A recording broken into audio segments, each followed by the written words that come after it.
All right, hello everyone, and peace of the Lord to all of you. I hope my voice coming good. Please let me know if you have any difficulty. In case Satan hid a pea in your ears and you have any problem to hear me, I advise you to meet Dr. Muhammad. He can tell you any problem, he can solve it. Just take the negla seed.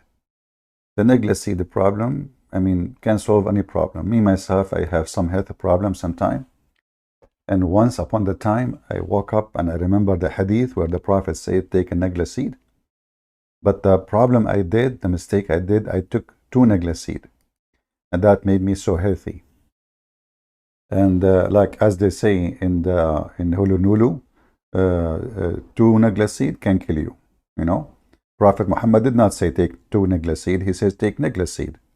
So it was my mistake, not listening carefully for the Prophet advice. So I took two negla seed. So we have to admit our mistakes. Okay. Now we know that the Muhammadan they were burning churches in Pakistan, and that's it. We are afraid now, and we will not, insult Prophet Muhammad. Peace be upon him.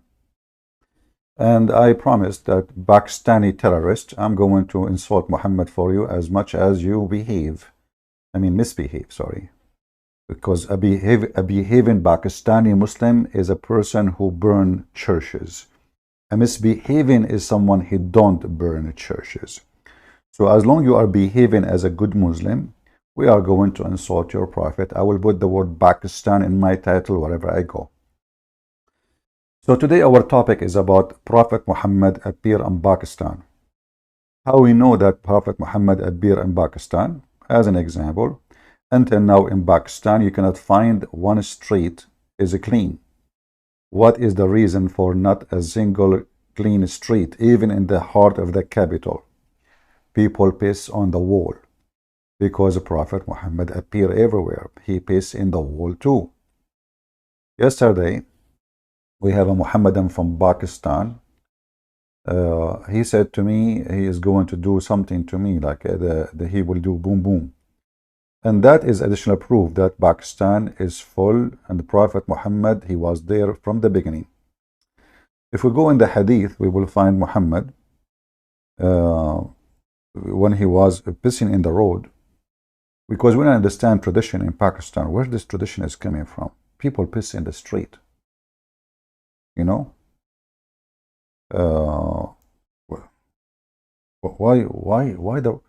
they are pissing in the street? What is behind this mystery? You don't find that everywhere. You go in the hadith, you will find this.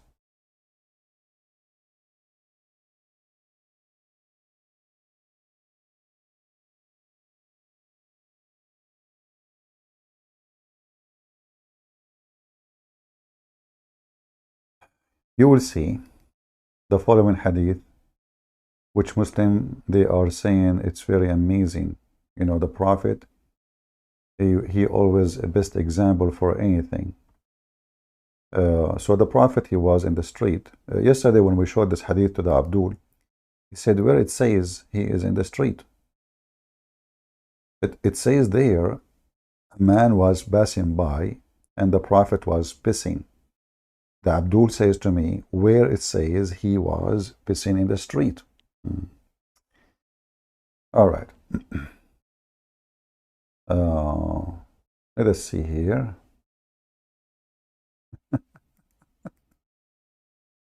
The Muslims, when they want, like where it says pissing in the street, where it says about the street, a man passing by. Do men pass by inside your bedroom, inside your bathroom? No, you have to show me where it says in the street. Otherwise, it doesn't say that, CP. All right. Let us put the hadith for you so we can see why Prophet Muhammad, obviously, he was born in Pakistan. And then after that, in Pakistan, all the Muslims who do learn from the Prophet who was born in Pakistan. And by the way, if there's any Muslim even can tell me who is this Muhammad, there's no even historical evidence of him. If you read with me here, Uh, that this win, that's one. Okay. Um, where is the hadith? Where is the hadith? Let us see. Sometimes this website, like you search for something, it shows you everything except what you're looking for. So we need to change the sentence in the search engine. Let us change it.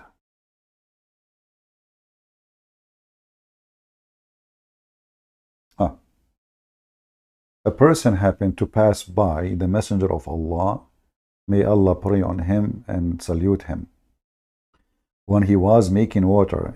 Only in Islam, when the Prophet he pissed, he was making water. Pissing is making water. So the Muhammadan, they says, where it says in the street, a man he was passing by. Why you are lying, Christian Prince?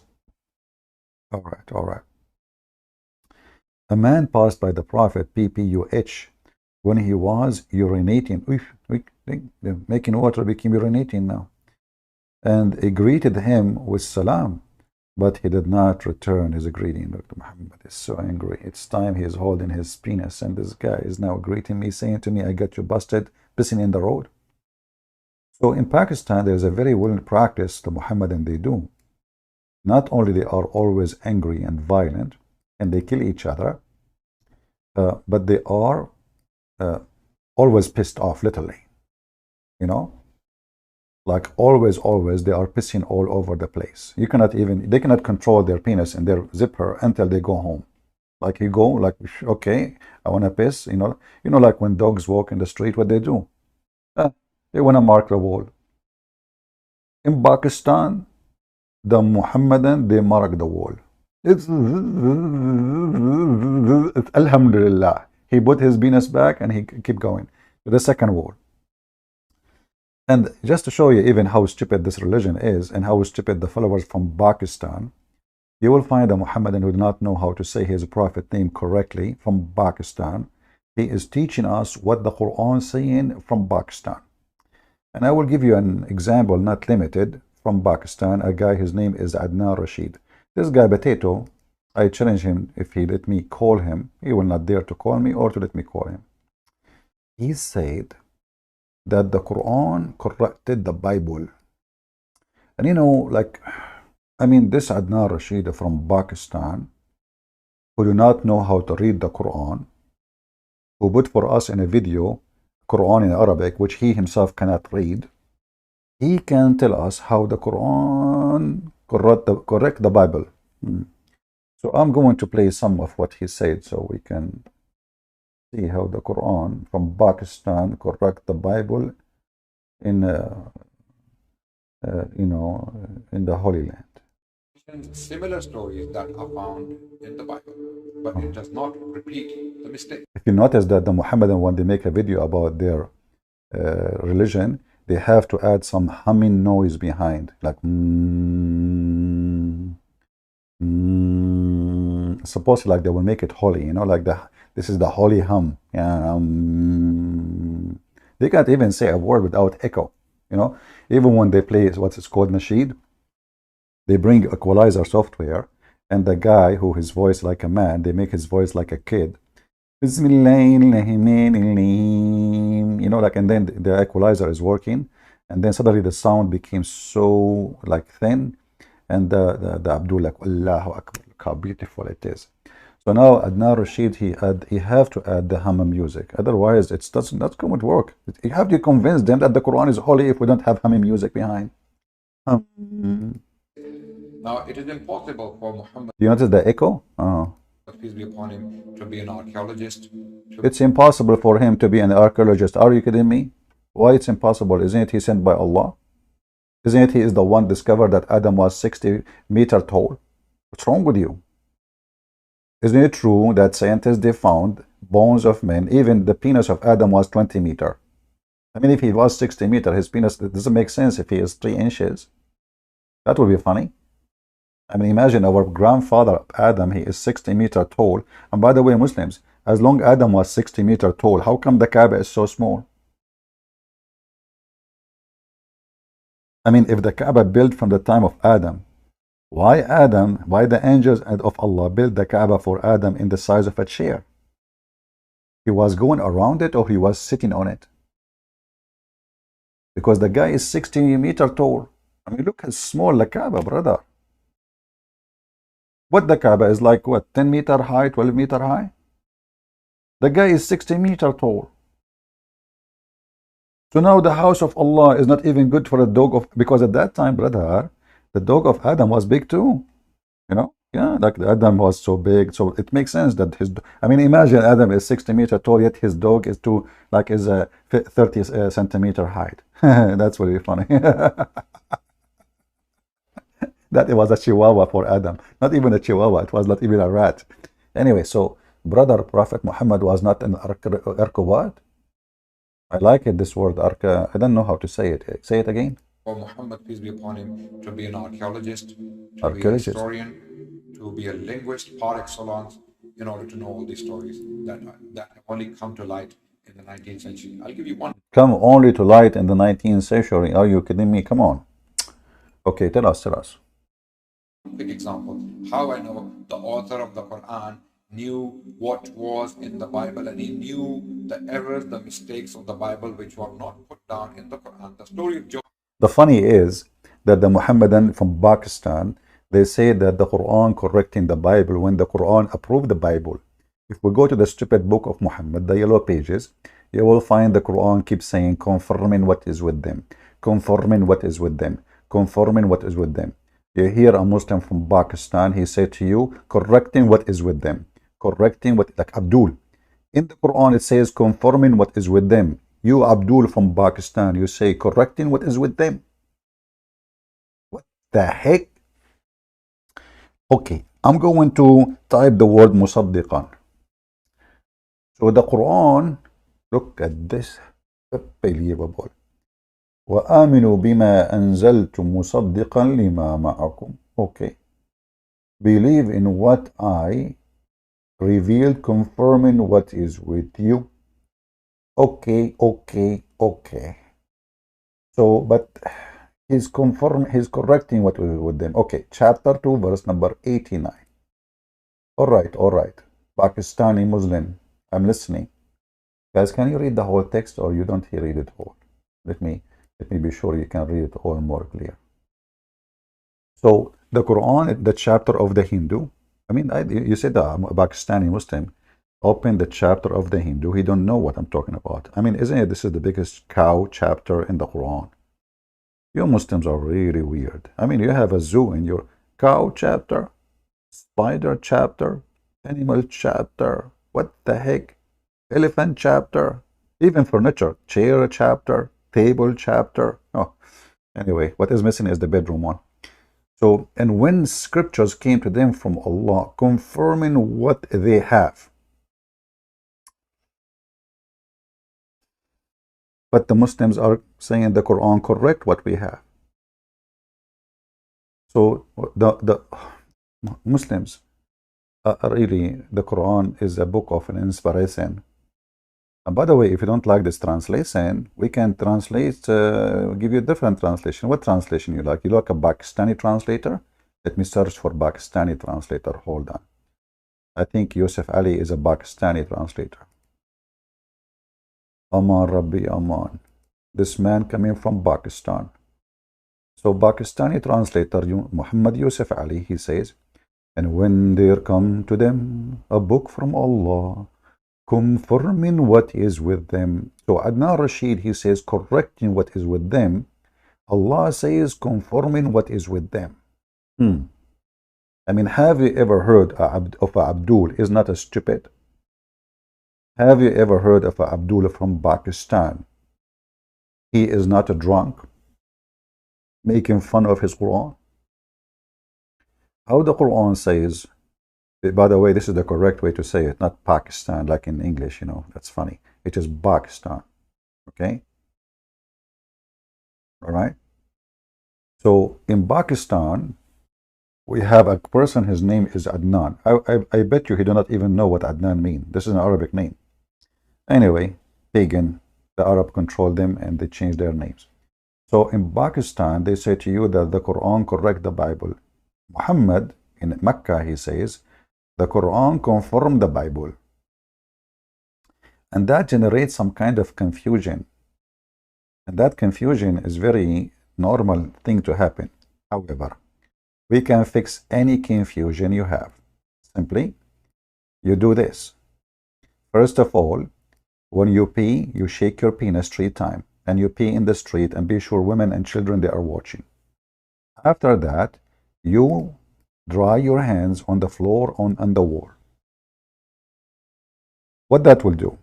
According to scientists from Honolulu, when you rub your hands after holding your penis with the wall, okay, and the ground have a mineral. It's called Alhamdulillah. Those mineral in the hold on, let's find the hadith.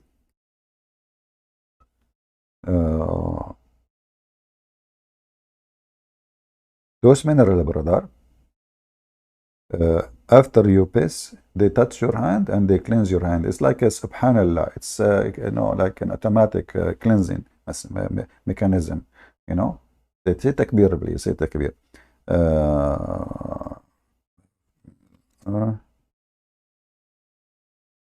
Let us see this hadith.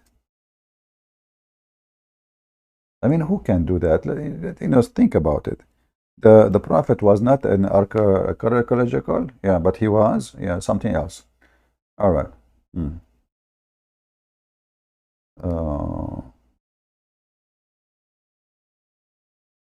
Let us see here. I'm just trying to find you an authentic hadith because the Muslims are very authentic people, as you know, especially from Pakistan. Okay, let us see. Look at this. Look at this. Beautiful, beautiful. I want to do that sometime, but not in my house. Maybe if I visit somebody. So I can leave some memory in their wall. Look at this. The Prophet, the Muslim, they say bath. He just washes, supposedly, from janaba. He was having orgasm. I mean, everybody need to know what happened in the bathroom or in the bedroom. Actually, this is in the bedroom. Muhammad don't have a bathroom at that time. First, he cleaned his private part with his hand, and then he rubbed his hand with the wall and the earth.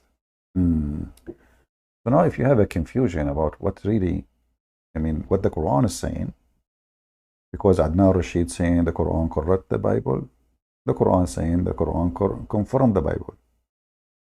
Or what you need to do, and I'm talking to the female, they don't have those things. I feel sorry for you. You do masturbation. Then you clean your private part. By what? Don't ask me. And then you rub your hand with the ground and the wall, and that will make you a Picasso of your time. All right, we go back to Pakistan. So, if the Muslim here in the chat can tell us how the Quran says confirming what is with them, yeah, I will give you the answer. The Muslim, they will say to you, no. The Quran is not confirming everything with them. It's confirming some of what with them. It doesn't say some at all. It says confirming what is with them. You know what? I think this is the religion of a threesome. They say they don't believe in Trinity, but Muhammad, Jibreel, and Allah, they are the movies, stars. Muhammad, he never saw Allah. Allah don't speak to Muhammad. There is a middle person between Allah and Muhammad. His name is Jibreel. Jibreel is like a yo-yo, going up, going down, going up, going down. And then when the Quran says something, the Muslims, they say to us, the Quran is the most amazing, clear Arabic. I mean, look at this Arabic, how clear. But now we need to fix it. We have to add some. Do you know what I'm saying? Without some, it doesn't work. So we add hum in the background of the video, and we add some between the words in the Quran. So that will fix it. Otherwise, this is messed up. The Muslim, they say something, the Quran says something else. Let us go back to Adnan Rashid. Just to show you how Muslim from Pakistan, they try to make an error in the Quran as a science and history. when the fact what he is saying is nothing but a mistake. Joseph, in chapter 12, it makes a distinction between the king of Egypt in the time of Joseph, which was the old kingdom, and the king of Egypt at the time of Moses. Amazingly, the Quranic text makes a distinction between the two kings when it comes to their titles. Amazingly, shockingly, Shocking. surprisingly. I'll give the details very quickly right now. And this is to prove that the author of the Quran knew exactly what was in the Bible and what was inaccurate historically. And this was an inaccuracy in the text of the Bible. The king at the time of Joseph, which was the old kingdom, nearly 19th century BC or the 20th century BC, whenever Joseph lived, whatever chronology you may choose to follow, but that was definitely the old kingdom. At that time, the title Pharaoh was not used for the kings of Egypt. This much is very, very clear historically. An Egyptologist who deciphered the Egyptian language, the hieroglyphs, they have made it very clear that there was a family called the Hyksos. They were governing Egypt at the time. I'm listening. Hyksos kings were not known as pharaohs. They were simply called Humph, H-M-F, which literally means Your Majesty. Or this is how they were referred to. It was in the time of Moses, later on, somewhere around 14th century BC or 15th century BC, when the title Pharaoh was used for kings. Now, when we go to the text of the Bible, in the book of Genesis, the king of Egypt is called Pharaoh in the time of Abraham. The king of Egypt is called Pharaoh in the time of Joseph. The king of Egypt is called Pharaoh in the time of Moses. Amazingly, the Quran does not repeat this historical error. The Quran, referring to the king of Egypt in chapter 12, Surah Yusuf, calls him the king, simply the king, Malik. The title Malik for the king is there in chapter 12 of the Quran when the story of Joseph is being told. But when we come to Moses in the Quran, the king suddenly turns into Pharaoh. Let us show you how stupid the Muhammadan from Pakistan and all the Muhammadan around the world. What the stupid Abdul is saying, that the Quran was able to recognize the title, when in the Bible it's called everybody Pharaoh. But Pharaoh is used as a word meaning king, you donkey. In fact, your Quran made a big mistake, because the Quran Muhammad think that Pharaoh is the name of the guy, is not a title. If we go in the Quran, you will see the following. I will type in front of your eyes, just to show you how we recognize donkeys. A donkey from Pakistan who do not know how to read one Arabic word, he is teaching us what the Quran is saying. And the Quran is saying conforming what is with them. But isn't it Muhammad, he took an oath in the Torah? Isn't it? So conforming what? Anyway, if we type in Arabic, I will type the word al. So I can say Ali Amran, but I will type al only.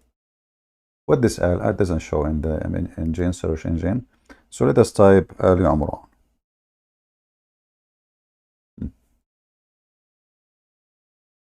You will notice in the stupid Quran, Muhammad, he used an Aramaic word which means al, which is as a family.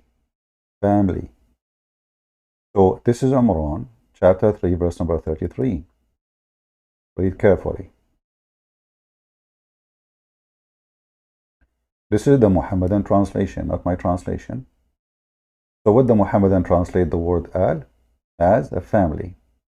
So what Abraham is? Abraham is the name of the man. What al is? Al is the name, is the word mean family of Abraham. And here the same repeat here. The family, Al Imran, the family of Imran. So what comes after the word al is the name of individual, not a title, you donkey. Are you guys listening? Are you with me? So al is a phrase, is two letters actually, which is a word, Aramaic word, present the family, the people, and they are specifically family. So Ali Imran, you put the word al before a name of individual, not a king. Not a king. You see, when this guy he mentioned in chapter 12, he said in chapter 12, it says king. Okay, well, if both of them they are title, then we should find the word al before both of them. You know what I mean? We cannot add the word.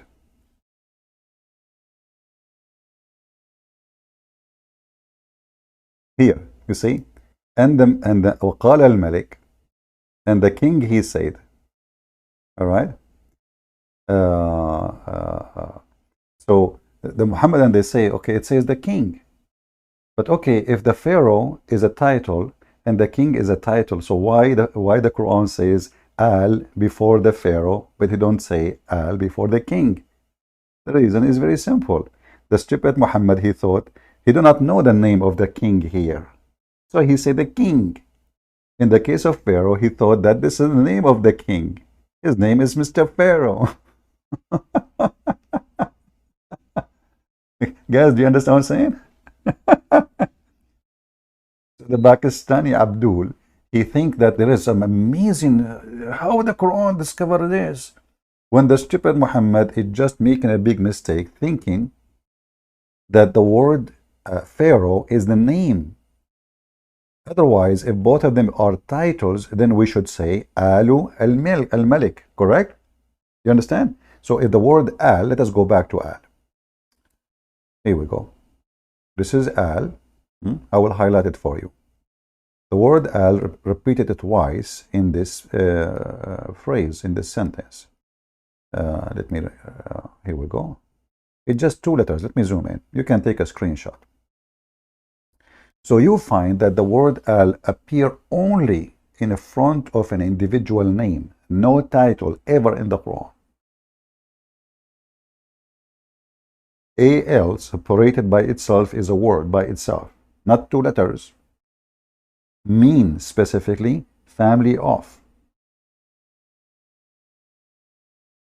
So when you say al-Pharaoh, al-Faraun, Ali, you can say al-Faraun as a part of the word, but he said Ali Faraun. He didn't say the Pharaoh, he said Ali Faraun. Faraun is a name. This is why he did not say El Faraun. To make it simple for you, if you say in English the Pharaoh,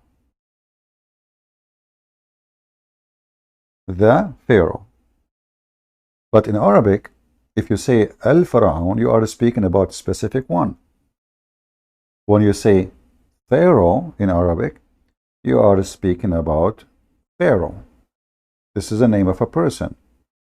How we know it's a name? It's confirmed by the word al before it. And the same goes for Abraham. So Ali Ibrahim, the family of Ibrahim. Here you notice family of Amran, family of Ibrahim. By the way, the Muslims don't have Abraham. They have actually one place where it says Abraham, but then they took it off from the Quran. Maybe we should make a video about it. Then if we go and search more, let us search for Ali, Ali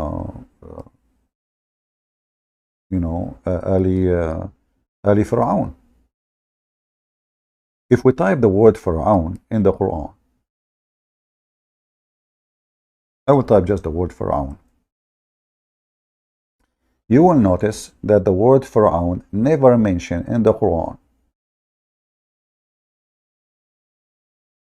except maybe 1 or 2 saying the word Faraun directly, maybe 3. But we can check, maybe more. But here you notice that the most popular word used, Ali Faraun, chapter 2, verse number 49.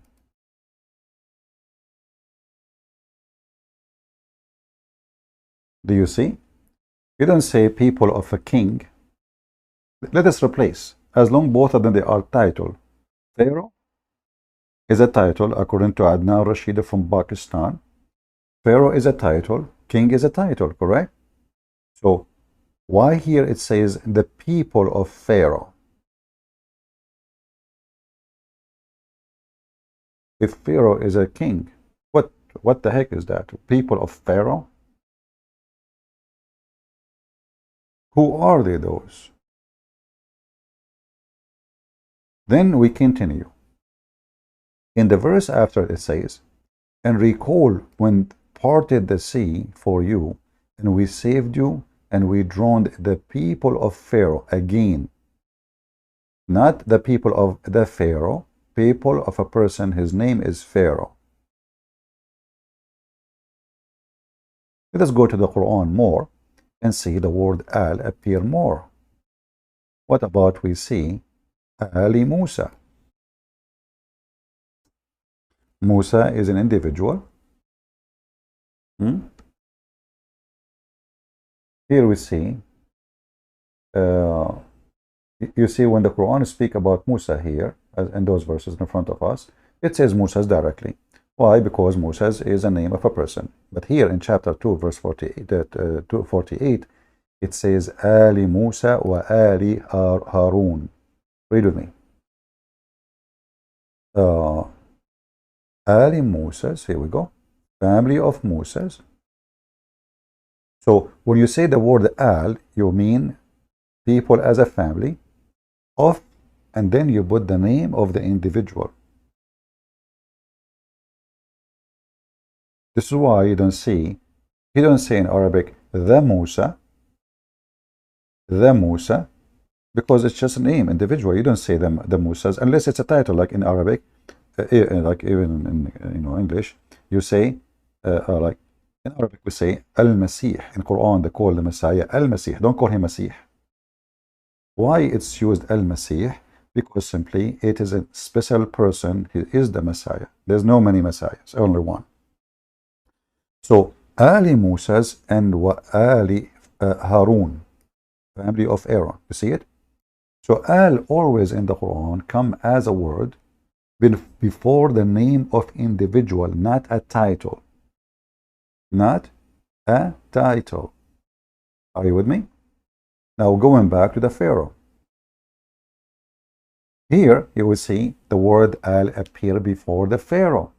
So the word al appear before Abraham, before Moses, before Aaron, before Abraham, before everybody. Al appear before the Pharaoh. Doesn't say the Pharaoh, it says Ali Pharaoh. Family of Pharaoh. And this is the Muslim translation as it is. We are not touching it, as you see. And this verse here, 50, chapter 2, verse 50, and chapter 2, verse number 49. So the stupid Adnan Rashid, who don't dare to take a call from me because he knew he would make a pee in his pant, the same as the Pakistani government, they keep sending an email to YouTube to ban my videos. I made them make pee in their pan, even though they claim that they have a nuclear weapon. Hey, Pakistan, why you don't bomb your USA, man? You have a nuke, buddy. Do it, just do it. We are insulting Allah Prophet. How come you want to burn a church of a poor people in Pakistan? Shouldn't you burn America, you coward son of Mut'ah? So here you notice what? You notice the Quran actually making a big mistake. The Muslim, they make it a miracle. Every stupid mistake in the Quran, in the hand of Pakistani Muslim, it turned to be a miracle. You cannot see the text. Why you cannot see the text? I mean, Pharaoh is in the middle. You want to see the whole thing? You just open the verse, Okay, here we go. I will make you happy. Are you happy now? All right, now you are happy. I'm happy too. Are you happy? Who's happy? So now it says, and recall what parted the sea for you. Now, how we can get them more busted?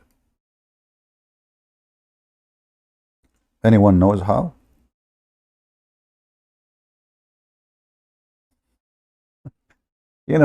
Muhammad, because he is certified donkey, he cannot keep his mouth shut. The same as his penis, he cannot zip it in his pant. Muhammad, he made it more clear that Pharaoh is a name of a person. Let us go to the hadith. Ta-da-da! Pimp house, degree, babram. Look at this. This is the stupid Muhammad confirming that Pharaoh is a man. What he said there. Read with me. Muhammad claimed that Allah, he gave him a special women for sex. But this hadith here is about sex yet. He said there is a special women who they are, you know, special in the eyes of Allah. Look what Muhammad he just said. Muhammad he made a very historical mistake, because the Pharaoh, if you go to Adnan Rashid in his video, Potato, he will say to you that the Pharaoh in the time of Moses was what? Was Ramses.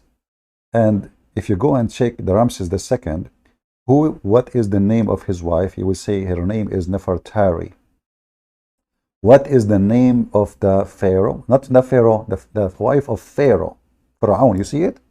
He didn't say the wife of the Pharaoh. He says the wife of Pharaoh. Pharaoh is the name of a person. Are you with me? Do you see how we get them busted, those potatoes? So Muhammad, he claimed, here he made two mistakes. Nefertari, the wife of Ramses II, her name became Asiya, and she is an Arabian girl. And her father, his name is Muzahim. Yes, brother. Yes, brother, his name is Muzahim. The daughter of Muzahim. But if you go in Google, peace be upon him, we can get Muhammad, police be upon him, in 2 seconds busted. So I will search in Google, Ramses II,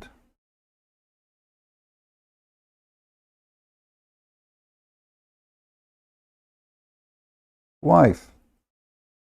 Let us see what Google, peace be upon him, will say. Uh-oh. Muhammad, you got busted. You got mail. This is Google.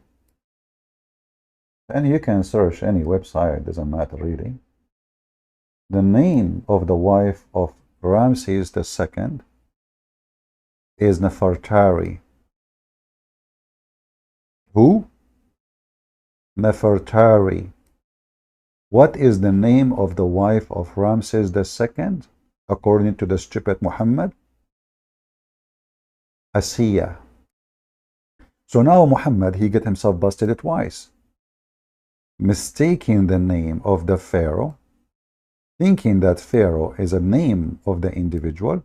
And as you see here, the word is so clear. Even the Muslims did not translate the word in Arabic. They say the wife of Pharaoh. Do you see the word Pharaoh? Let me zoom in case you do not know how to focus with me. See the word Pharaoh? Do you see it? So in a miraculous way, miraculous, that's a new English word. In a miraculous way, the Muhammadan, they changed a big mistake in the Quran to make it an historical correction for the Bible.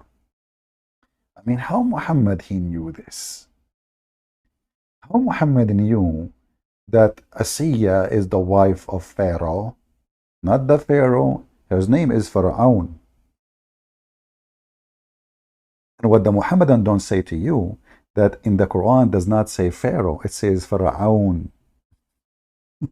which is even wrong name to say. Pharaoh. فرعون يا فرعون أنت يا سلطعون فرعون يا فرعون ترنم ترنم ترنم. Hey Muhammadan, how Muhammad, he made the wife of the Pharaoh his wife.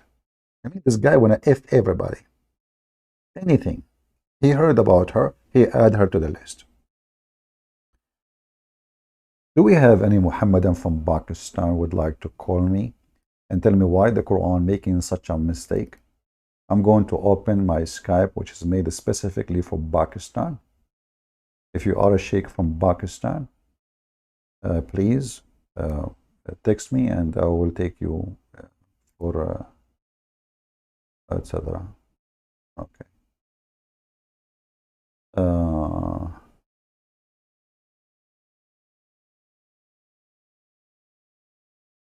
all right.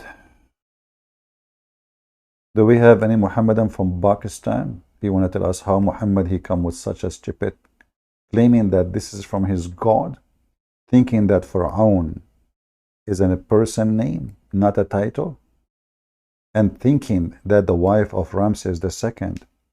Why he did not say Ramses? I mean, what this drama is about? As long the Muhammad he knew, the architectural whatever word, just say Ramses, man. Why Allah did not say Ramses II? That would be good. That would be sufficient. So do you see any how we laugh at the Muhammad and why we laugh at Muhammad? Historical, Muhammad he correct the Bible, the Quran confirmed the Bible. The Abdul from Pakistan, they say the Quran correct the Bible.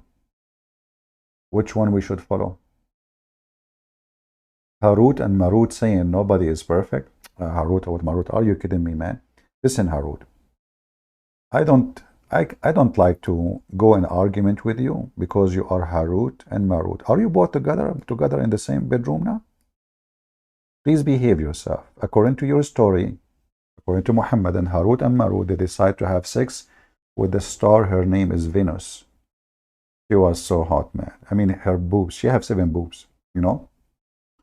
So according to the story, Allah he sent Harut and Marut to the earth, and he put them into test. When Harut and Marut they went to the ground, they found Venus. Oh boy. And guys, Venus is really Venus. Oof, she is so hot.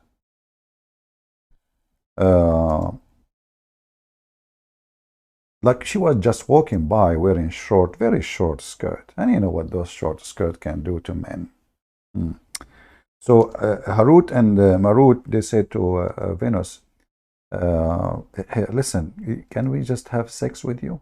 Look how, they are like forward. I mean, those are angels. They don't play games. That's it. Hey, listen, can we do boom boom? Huh?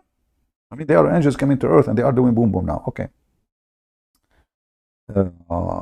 Okay, so, and then, Venus, she said to them, you want to do boom boom with me? Naughty, naughty, Harut, not naughty, naughty. Yeah. So that's why I cannot speak to Harut and Marut. I have to show respect. Please restrain yourself because Harut and Marut, they teach magic. They open a school to teach black magic according to the Quran.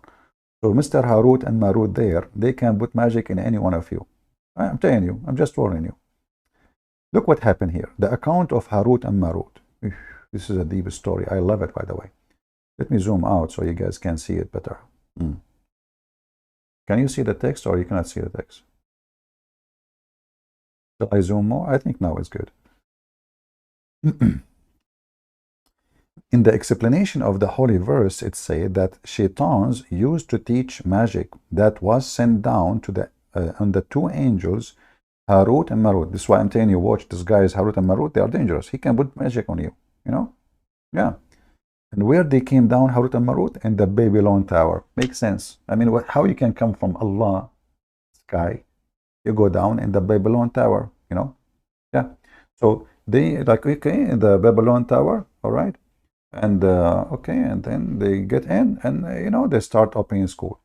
And those 2, they taught men, they did not teach anyone magic until they make them sign a disclaimer, okay?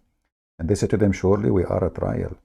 Therefore, do not be a disbeliever. Even if the man learned from them those two magic by which they might cause separation between the man and the wife. And here you notice the wisdom of Allah. Allah, he said, man life is boring. Women life is boring. Let us make it more action. So he sent Harut and Marut. And what is the purpose of the black magic? Is to make the man and the wife fight. Subhanallah. Allah is all merciful, all knowledgeable, and all wise. Hey Allah, why you want the man and the wife fight each other and get divorced?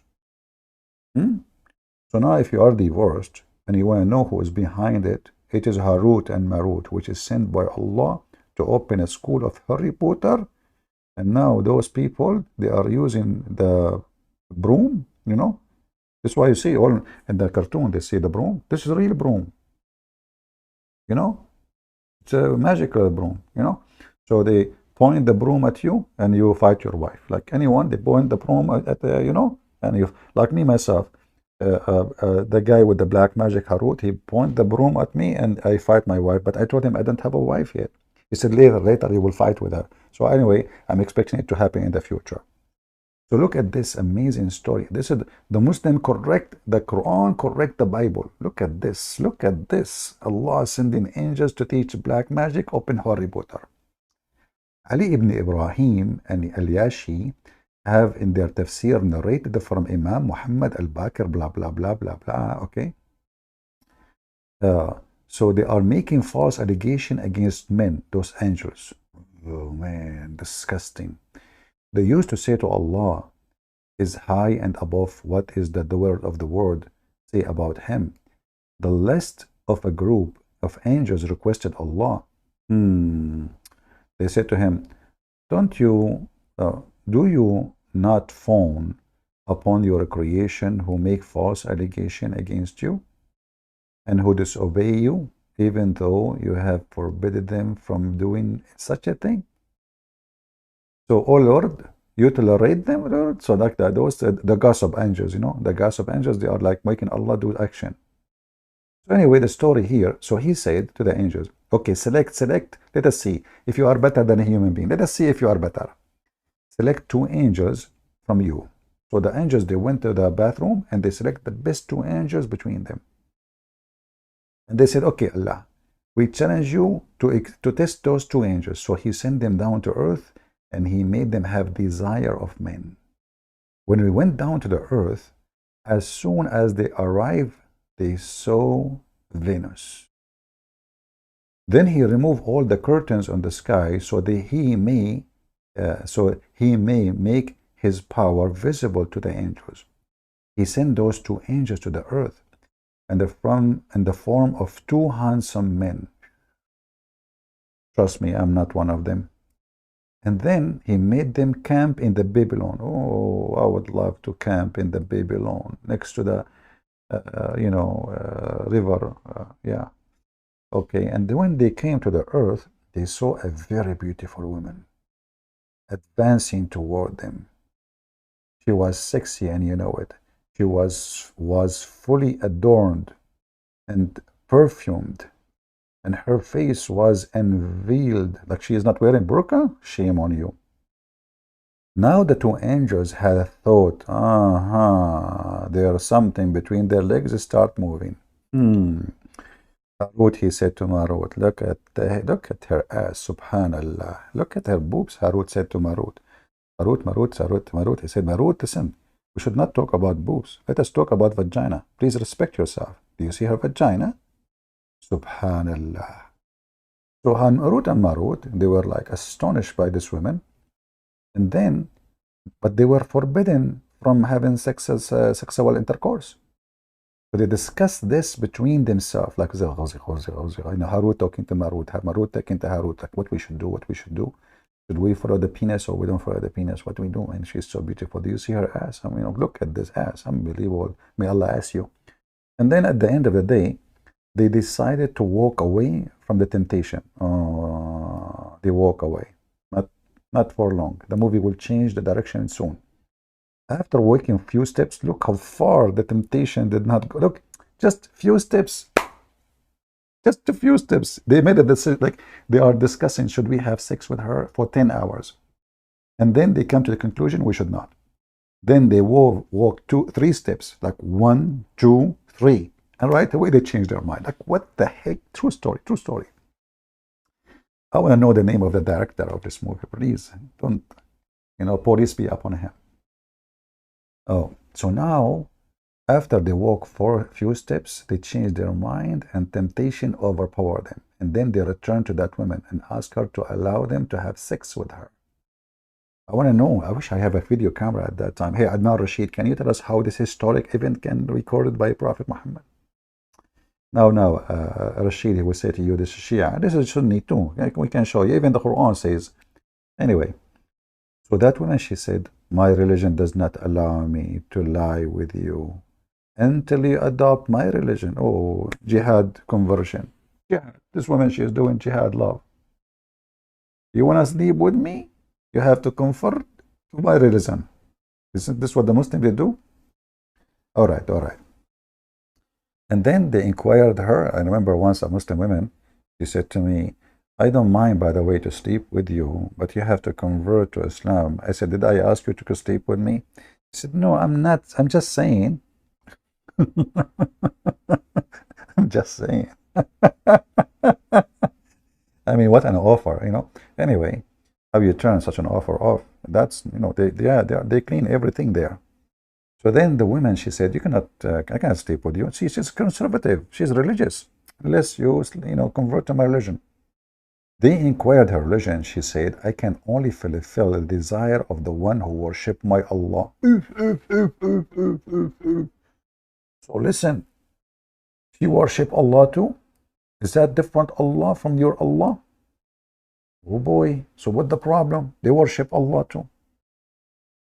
Do we have any Muhammadan?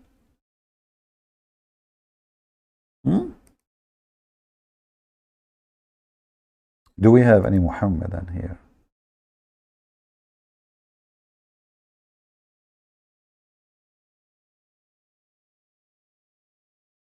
Anyone? No Muhammadan from Pakistan? Okay, what from Afghanistan? What is it from Tolistan? Iranistan? Anistan? Maristan? So anyway, so they consulted again, and the desire overtook them. Look at them. I mean, you know, they want to have adultery. They are so horny. Sick angels. And then each time she asked them to do something, look, she made them drink wine. She made them go down to the idols. All of this to have sex. Look, I mean, sex. I mean, a lot of requirement. And look what the story says. Having, okay, they confront us drinking wine, having illegal sex. Illegal sex? So angels, they have legal sex and illegal sex? Okay, two angels at the same time having sex with this woman? That supposedly can be legal sex? Anyway, who wants some coffee? I'm drinking coffee.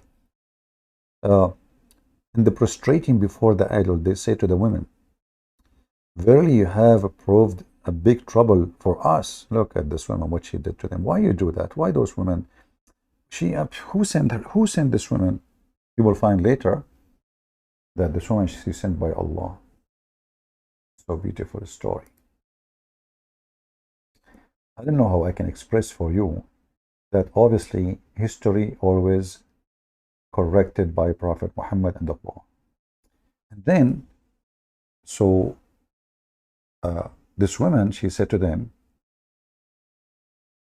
then that woman told the two angels, I swear by my Allah, by my Allah, that this man knows you, and I am aware of your place, and has gone to disgrace you. So when the man, he entered the tent, he found them naked, and they want to have sex with the women. She told them, no, go after him. He is going. Look, she took them to solitary place. Man, this man who is a beggar, he entered the tent, and he saw the two angels with a small, tiny penny. You know, like, what are you doing? Why you are naked, angels? You are going to have sex with this woman. So the man, he closed the door of the tent, and he decided to go in the bazaar to get them busted in the Babylon. And by the way, at that time in the Babylon, the bazaar market was so busy. A lot of people doing shopping. It was Halloween, you know. So anyway, the man, he told them, okay, because they are drunk now, and he will tell the people they are drunk having sex with this woman. So suddenly, they readied to lie with that woman, when suddenly a beggar entered the place. This is an Indian movie. You know, like in Indian movie, you see two guys, A female and male, they are dating secretly because their family don't approve the relationship, because the boy is poor, the girl is so rich, and they decide to meet in a very solitary place, nobody knows about it, and then suddenly in the Indian movie there's a 20,000 people dancing behind them. Please don't ask how they appear and why, but remember, nobody knows about this date, not even their mama, not even their dada. And then suddenly the 20,000 Indian, they are dancing the same move, and even they fly with the wind. And the woman, she changed her clothes 7 times, 8 times during the song, even though she came just with one dress. But remember, it's an Indian movie. I mean, Muhammad is the first Indian movie provider, producer. So here, when they decide to have sex with the women, you know, in the tent, the baggery opened the window, like, what the heck are you doing? And I saw you, I saw your willy, you're so small, willy. Look, you are an angel, look how small your willy. So the angels now, she told them, listen, go get him before he go and tell everybody. So those two guys, they went after the guy to kill him. Look at this story. He said, I swear by my Allah, this man knows you and is aware of your place. They live in an apartment? Okay. And has gone to disgrace you, both you and me. So I will not draw near you. You must kill him. Look how evil this woman, man. Oh, man. Women, what you can say. So that may not be able to disgrace us and come back to me. So kill him and go and do boom boom. So those guys, they run after the man and they kill them. Look, those two angels. Look how, Harut, are you there? Harut, why you don't call me and approve the story for us? Is that what happened to you, Harut? We have Harut and Marut in the chat. I don't know why you don't call us. Hey, Adnan Rashid. Historical event, huh? When they returned, they did not find the women. She made them kill the guy and she disappeared. She took their wallet. They returned, they did not find the women, and they found that suddenly their clothes have fallen. Oh boy. This is what happened to you when you go in a very hard diet. You wear your pant and you lost like 20 kilograms. What you expect? Your pant will fill it down and you will be exposed.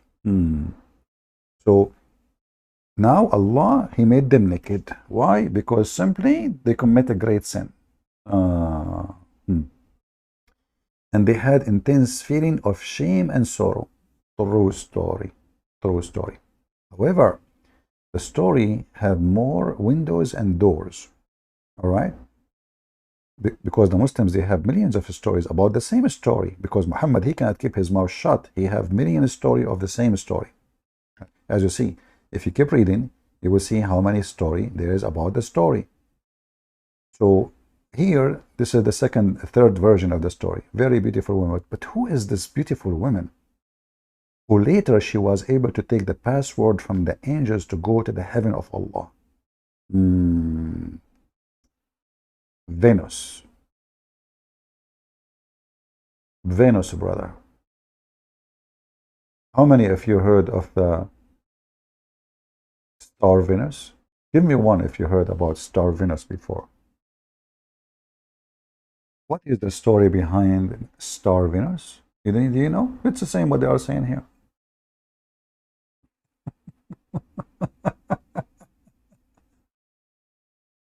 Muhammad, and they take stories from anywhere and they put it in their books. Guys, Venus, the Muslims, is it true that Venus is the one? And then Allah, after she took the password from the two angels, she went up to heaven. But Allah, He got the alarm system. You know, the Quran says, if you try to spy at Him, Allah will shoot them with the star. You remember? Flaming fire. All right? So when this woman, she was able to get the password, yeah, Venus. What's wrong with you people? Show respect. You see, guys, don't insult Venus. I have to tell you, there is a relationship between me and Venus. All right? I mean, why you are rude? Here we go. It's in front of you. I did not make it up. Al-Kawa said, enlighten us about the red star that is Venus.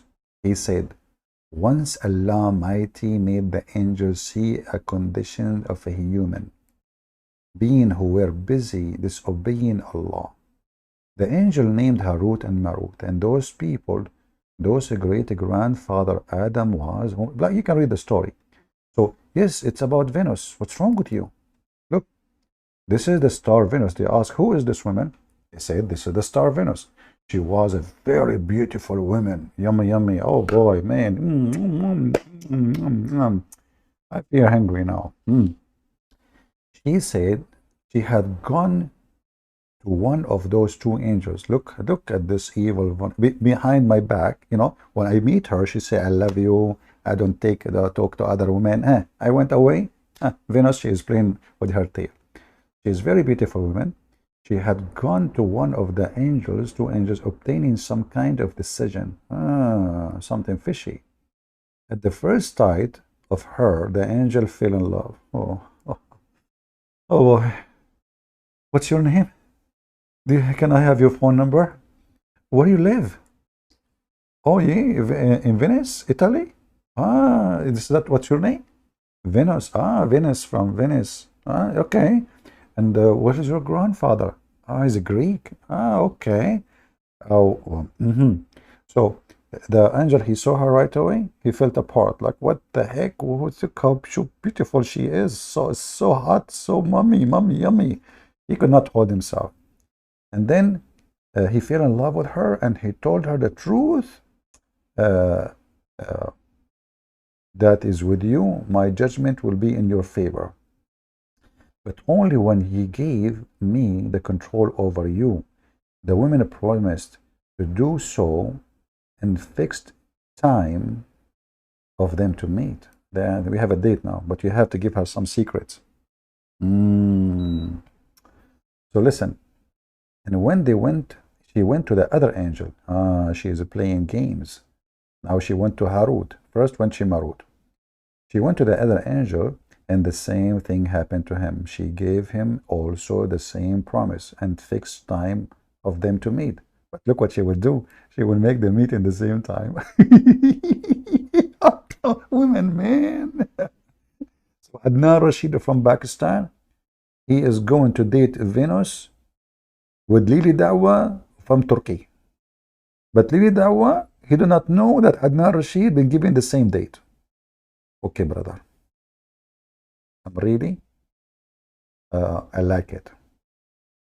And then when both the angels reach the Venus, that appointed time, they saw each other, and now they felt like, what the heck? What are you doing here? He said, what are you doing here?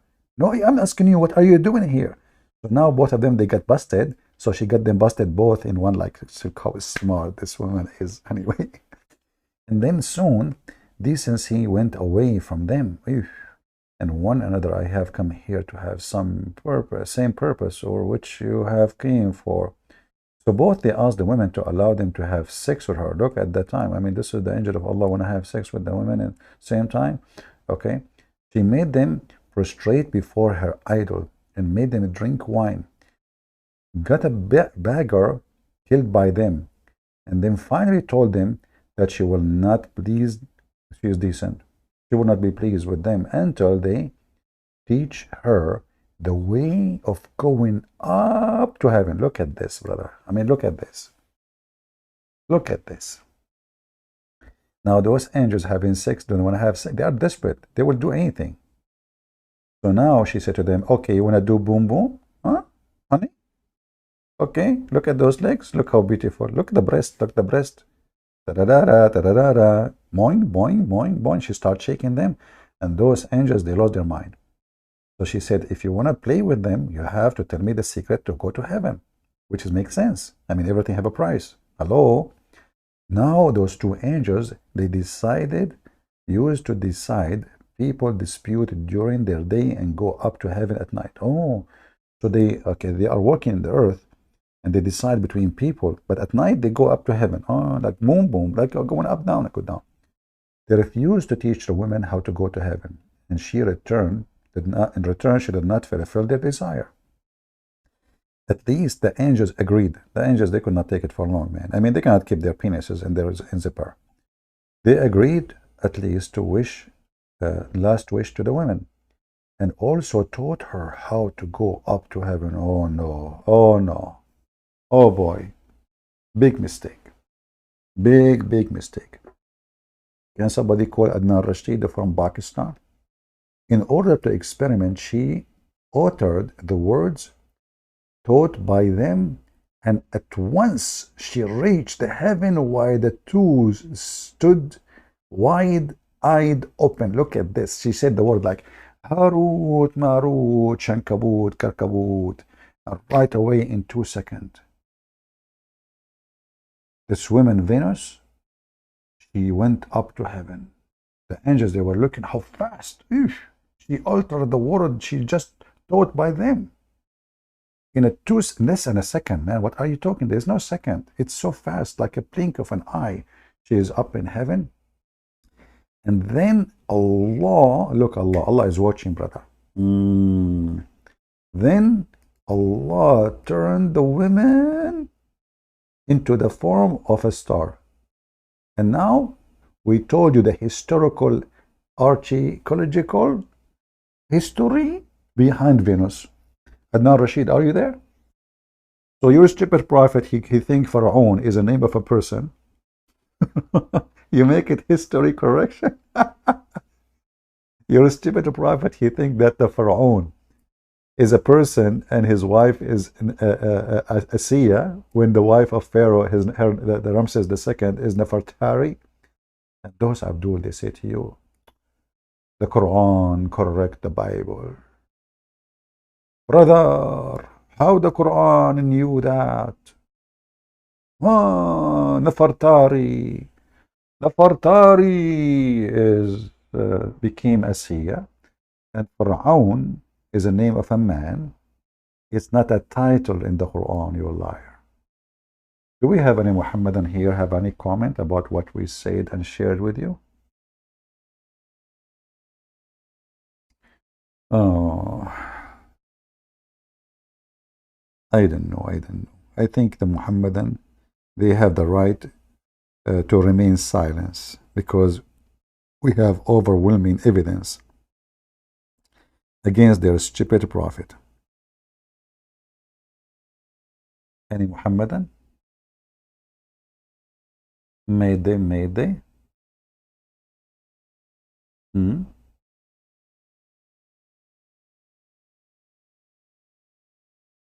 Not even one Muhammadan? Nobody have a comment?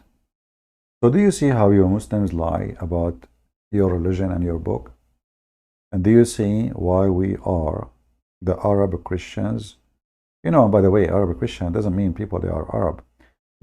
You know, I mean, Arab is not even ethnic. I mentioned that many times, right? Arab is not even a group of people. Arab is a word of anyone who live in the desert. Have nothing to do with ethnic group. But just a correction for what people says to you. Do we have any Abdul want to say anything?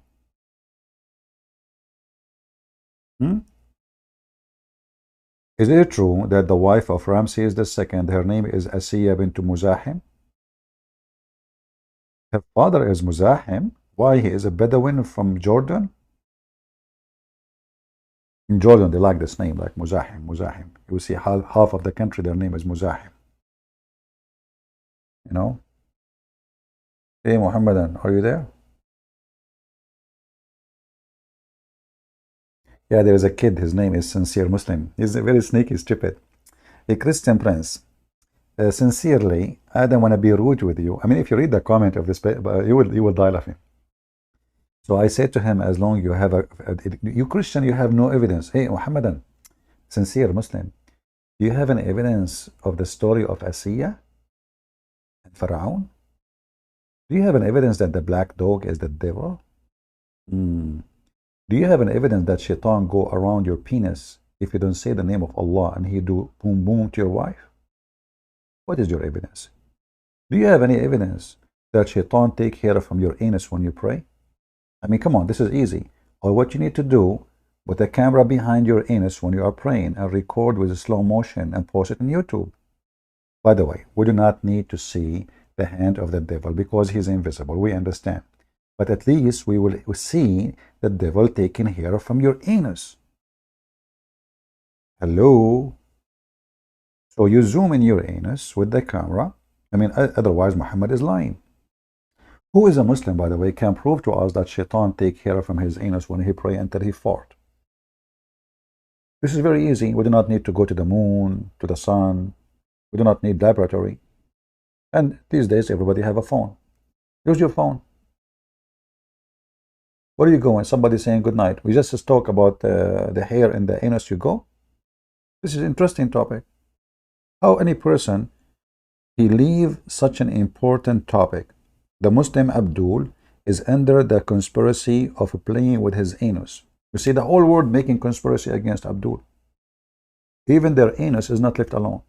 I mean, they are victimized, sodomite. Shaitan is sodomiting them. Do you know that Muhammadan is not allowed to sleep in his belly? Who is a Muslim can tell us why? Huh? Why it is not lawful for a Muslim to sleep in his belly?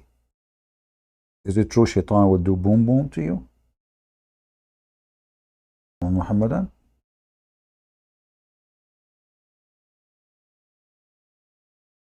Hmm?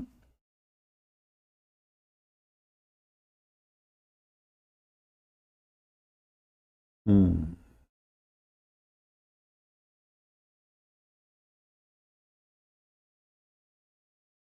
I see, I see.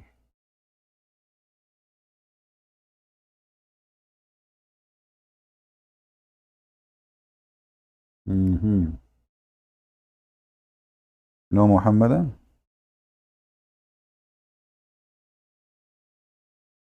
I know, I have a strong feeling that there's a lot of Muhammadan here, but they are because they are so proud of their prophet. They're so proud. I mean, so what they can say? I mean, the prophet, he must have a good reason not to sleep on your stomach. Hmm? Hmm. Any Muhammadan? Is it true that the one who sleep on their stomach are the people of hellfire? What the heck?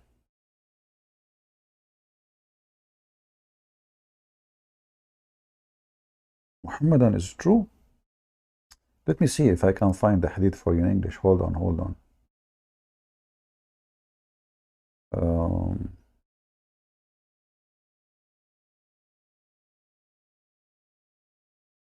Let us see this one.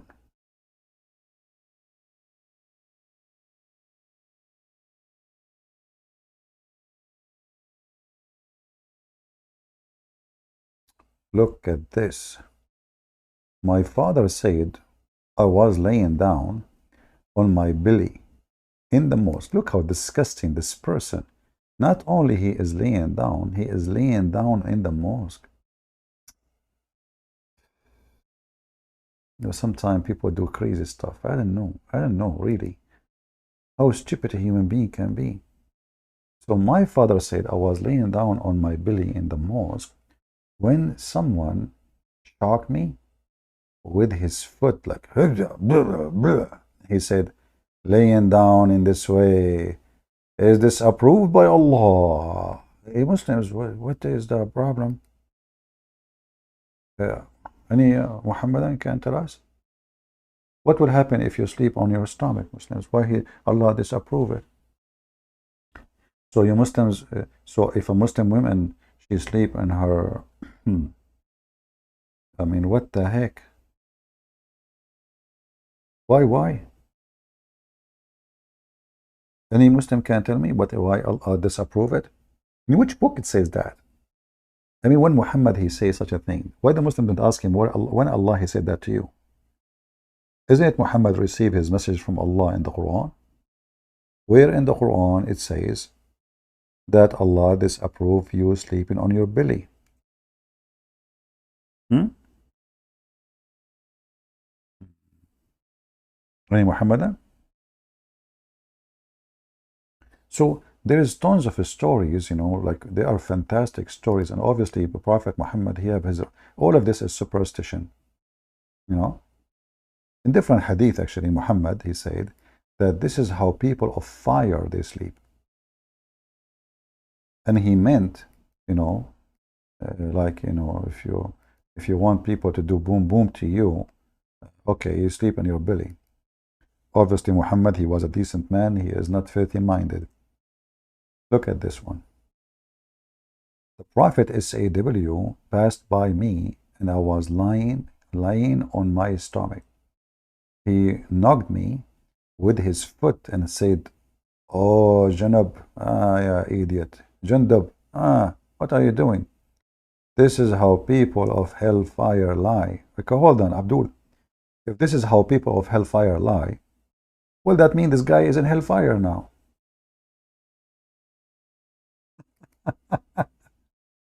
This is the campaign of the Prophet. The Muslims in Pakistan, aren't you enjoying burning the churches in Pakistan? I will put Pakistan in every video of mine. Just wait for it. Who is a Muhammadan who did not sleep in his lifetime on his belly? Any Muslim who can call me and he swear by the foot of Allah or the shin of Allah that he never slept on his belly. Now I know where the name in America, Billy, is coming from. Yeah, should we arrest a person who sleep in his belly? If there is any law in the Pakistani government law says belly sleeping is haram? In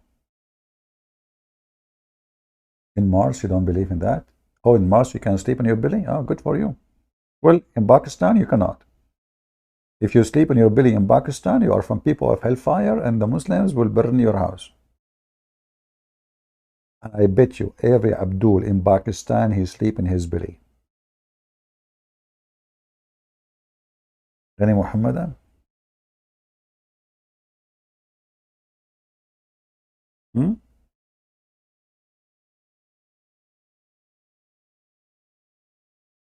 Do you remember the story of the guy who, the funeral, there's a funeral. So Abdul, he died, supposedly. And the Muslim, they placed the Abdul when he died naked, and they put a piece of a clothing fabric in his anus. They push it hard.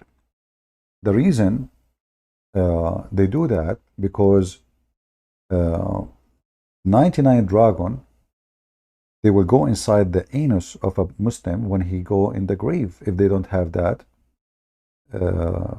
fabric in his anus. But the story here says that the person, he died supposedly, and they place him on the table.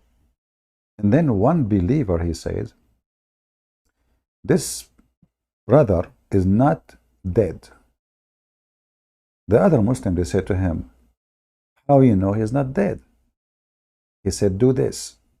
And he placed his finger in the anus of the Muhammadan, and he said, it is warm. And then everyone present in the funeral start placing his finger in the anus of the dead Muslim. And they come to a conclusion that he's alive. So imagine after that you come back to life and everyone in town, he put his finger in your anus. Oh.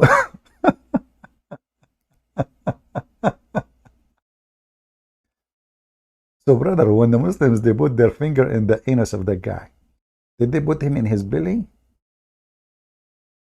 I mean, how they put their finger in his anus? Oh boy.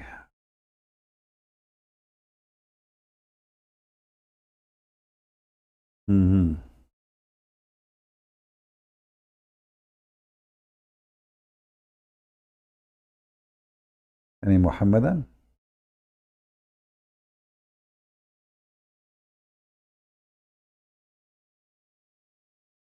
Today we are dry. There is no Muslims. I don't know why. But as you see, Islam is full of historical events, and all of them, they are recorded in history books, and they are really, really truthful. Really, really truthful. Hmm. Yeah, actually, finger licking, by the way. We are talking about fingers. After the Muslim, they put their finger in the anus of this guy, and then they want to eat, because in funeral, Muslim funeral, they eat too. So what they do, after putting the finger in the anus, they lick their finger. Look at the advice of a Prophet Muhammad. A lot of wisdom, when you read, you're amazed. Like it's National Geographic station. Ibn Abbas reported the Prophet saying, "When one of you eats, must not wipe his hand till he lick it, or give it to someone else to lick it." If that's so good. Listen, listen, listen. Here you notice the Prophet wisdom. Why? He claimed that there is some kind of a blessing in those licking.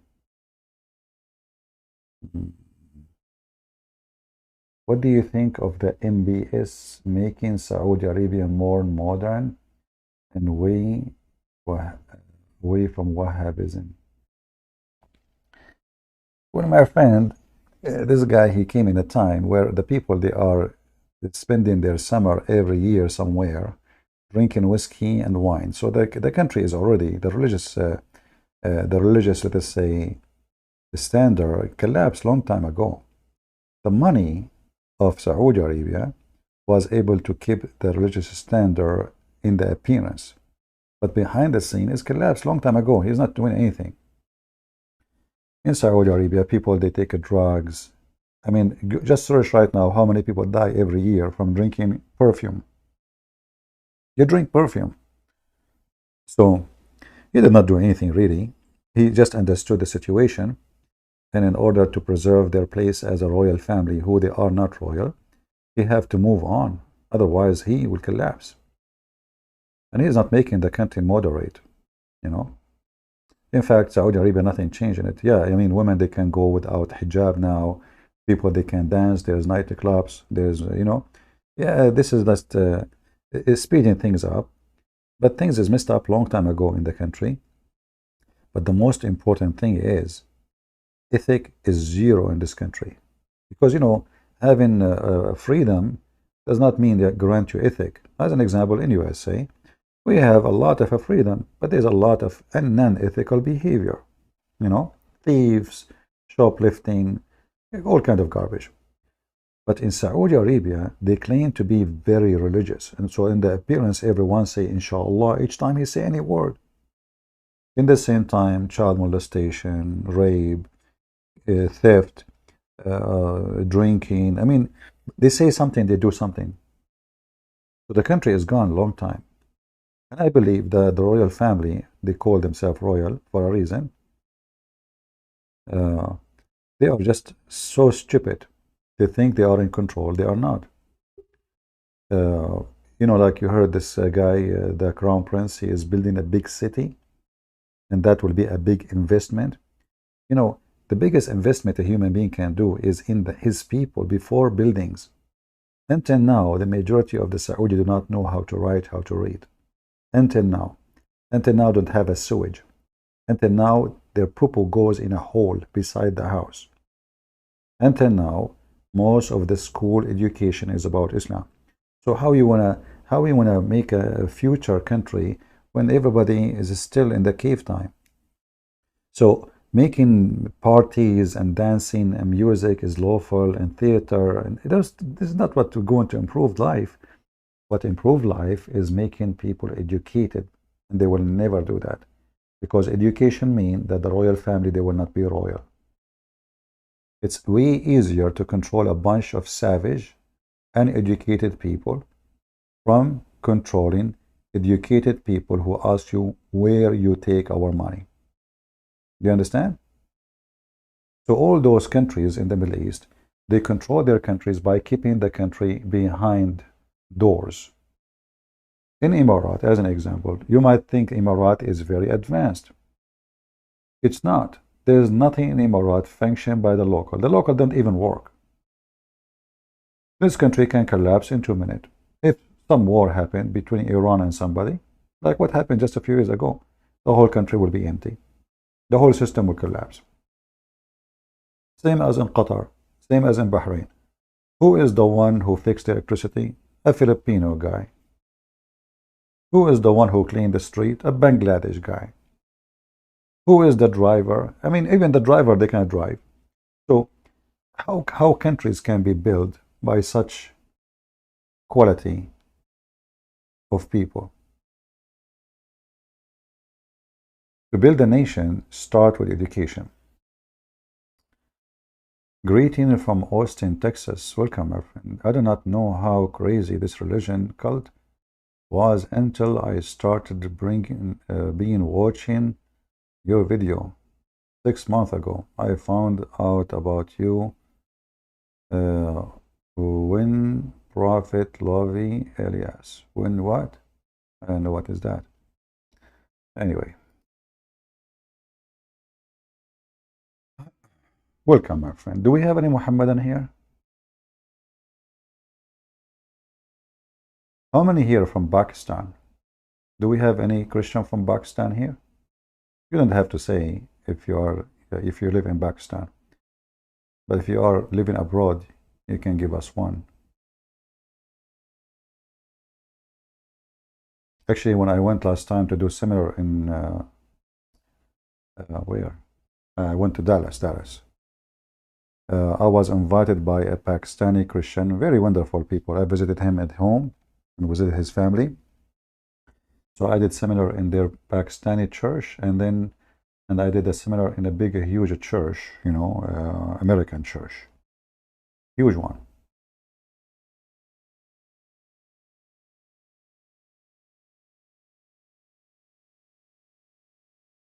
Do we have any Muhammadan? All right. Today we will make an exception, and I will take calls from Christians. Who is the first Christian want to call me? As long as we have no Muhammadan, and you guys keep asking me if you can call. Welcome from Canada. We have people here from around the world. Me, myself, I am from Honolulu, in Pakistan. If there is any Christian, text me first. Don't call. Text me and say I'm a Christian, and I will call you. First come, first serve. And don't ask me silly questions like, Christian Prince, how you look like. Once I made an interview, I will not say where. I was really, I don't know what to do. I mean, they start asking me question, Christian Prince, do you have a gray hair? That was the most silly interview I have in my life. Another person asking, Christian Prince, how tall are you? What the heck is that? Brother, I am 60 cubit tall, but sometime after I eat the cheese of Alice in the Wonderland, I shrink. Just to be honest with you. All right.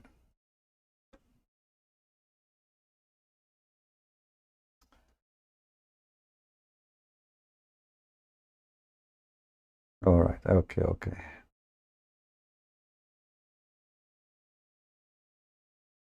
You are from Mindanao? I've been in Mindanao. There is a lot of Muslims in Mindanao. I went actually there. There is a market. Like, I have a problem with the phone. They told me there they have like a phone repair. I went there. I found a lot of stores owned by Muslims, and most of them, the one who is in charge is a Muslim homosexual. They call them lady boys. You will see the guy, he have long hair, talking like a girl. Hello, hey sir, how are you doing? How I can help you? I'm like, what the heck? So I took my myself and I escaped the scene before something, like before somebody record me going there. Like, a Christian Prince going to the mall of the Abdul lady boys. And the funny is, you will see the lady boy sitting next to him. There's a woman wearing hijab. Look how conservative they are. Unbelievable. Why you are using the number of the beast in your username? Arab for Christ. 666. Oh, there's not such a thing, my friend. Arab for Christ 6666. It's Arab for Christ. Why you are using the Antichrist name? Oh. Do we have any Muhammadan here?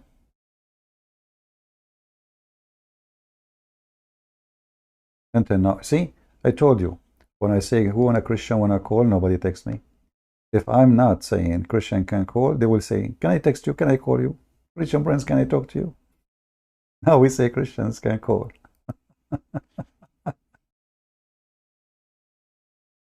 uh,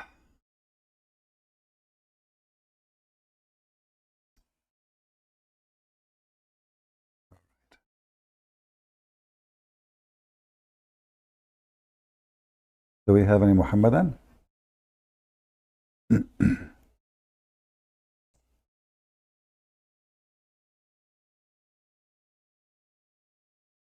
Let us see Skype.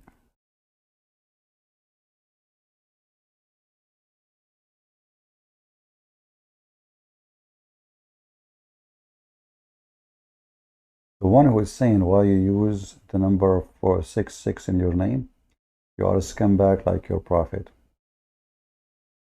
This is my account, Arab for Christ.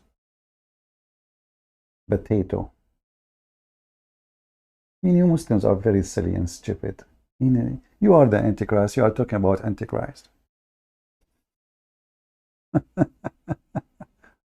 Potato, sons of Muta.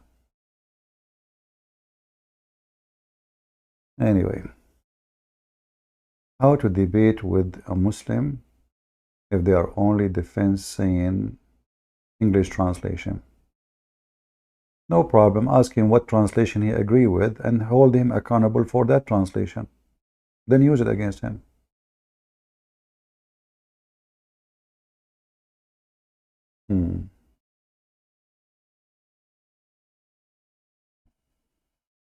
Anyone?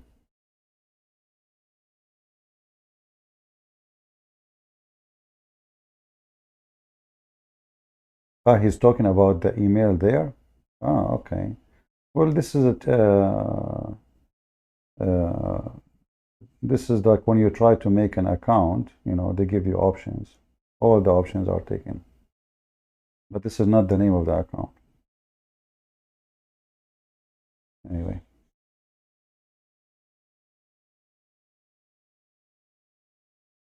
We are here to fight the Antichrist. Do we have any Muhammadan? And you can take it this way. We are here, the account to find the, Antichrist. Isn't this what we do here? Hey guys, you are texting wrong account. My account I'm using now is the one you see in the info of the video.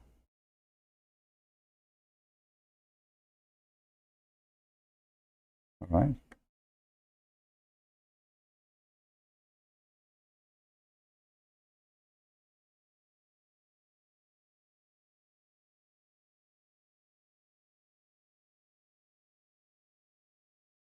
Any Muhammadan? How to call you in Skype? My Skype address is in the chat in the info of the video. I find it very silly. Like I never have attention for this. They say to me, "Why you are Arab for Christ 666?" And I'm a Christian prince. I mean, this is something you ask for somebody else. If I am the Antichrist, who is the one who fighting for Christ? People are silly and stupid. Very silly. You texted me in the wrong Skype, obviously. My Skype, the one I'm using, is the one in the info of the video. Nothing else. The one I'm using right now. In the info. Tell us a story about Muhammad. Okay.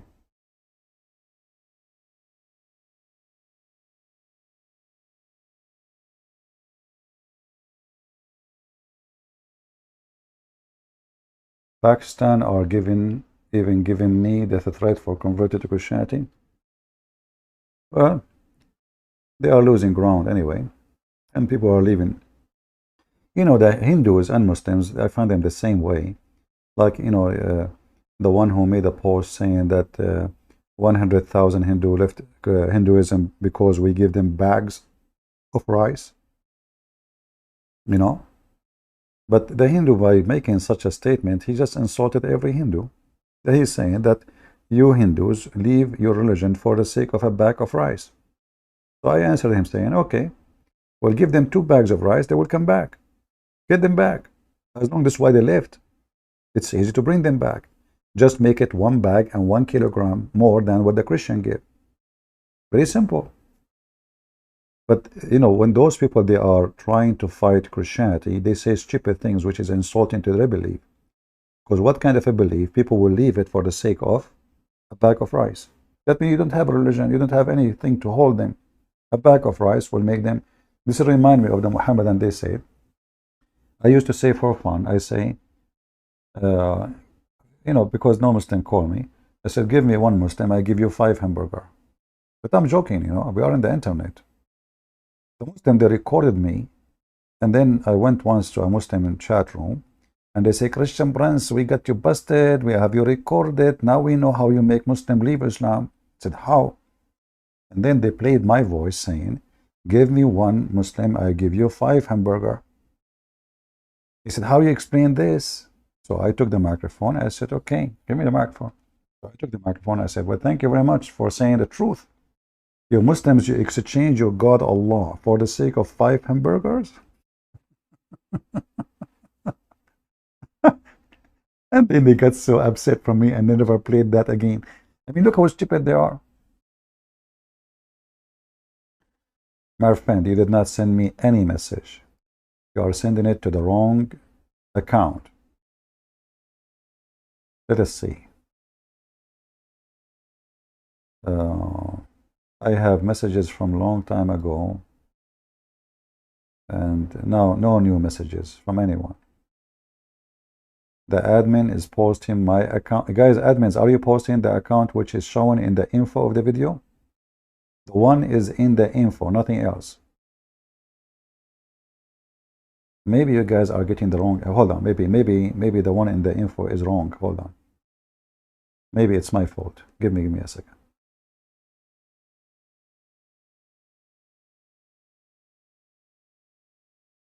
All right. This one should end with B6. B6. Here we go. This is the correct account. Maybe the admin posting, and maybe by mistake I have a wrong. Let us see. Do I have the wrong one in the info? Let me correct it. Oh, yeah, I have wrong one. Sorry, it's my fault. I was wondering. You keep saying you send me. Here we go. We correct it now. All right. So now we have the correct Skype. We apologize for being wrong.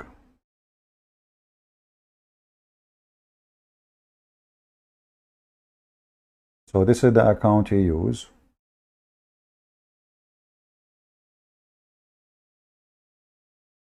All right. And now I fix it in the info. So even in the info, we have the correct one. Yeah. Yeah, I was wondering why they are saying they text me, but I didn't receive any text. All right.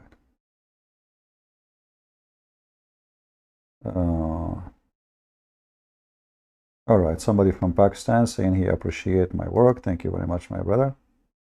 I love Pakistani Christians. We support them. Let us see. Text me only if you like to speak to me, not just to say hi, please. If you don't like to be heard and your voice to be recorded, don't call me. So confirm, text me and tell me I would like to call. Okay, I'm receiving more text from people from Pakistan, no problem.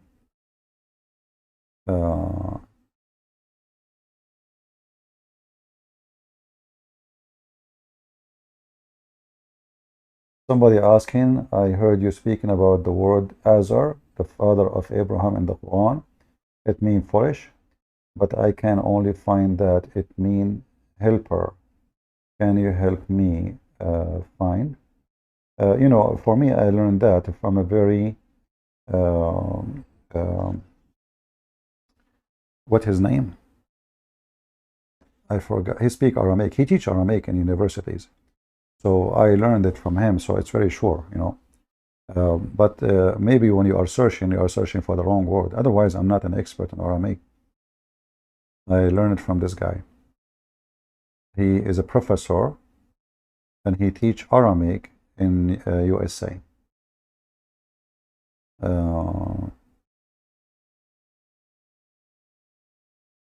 Okay, guys, we said text me in Skype if you are a Christian and you want to talk to me, not if you have a question.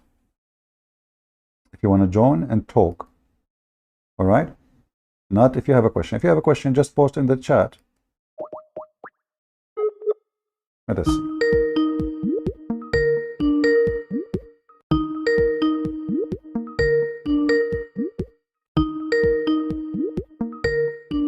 We are calling.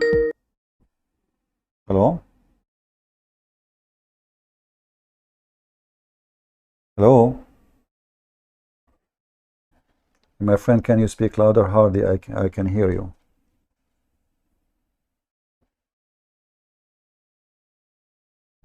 I don't know. Let me check. Let me give you a call back. Guys, did you hear him? Did you hear the guy? You heard him? Was his voice coming clear? Let me see. Maybe Skype need a fix again.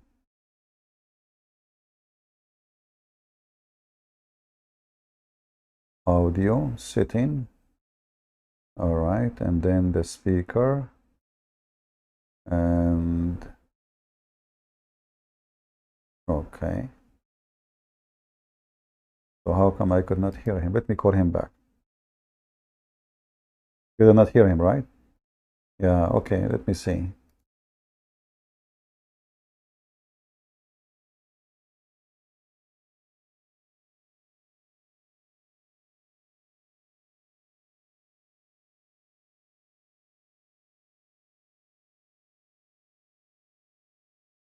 Yeah, for some reason this Skype keep changing the setting. Okay, the microphone is fine. The speaker, let us see. Okay.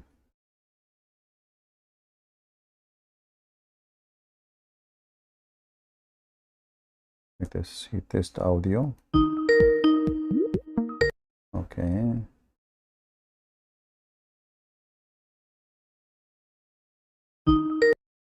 Yeah, the audio is working fine.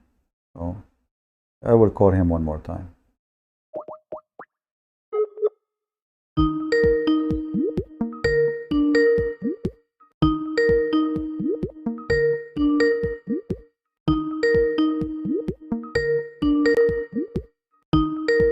You hear the ring? You hear the ring, right? Hello? Yes. All right, my friend, go ahead.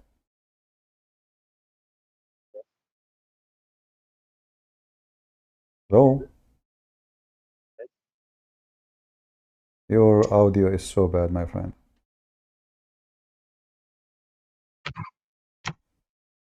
Can you hear me? I hear you, but it's so bad. I don't know. It's hard to understand.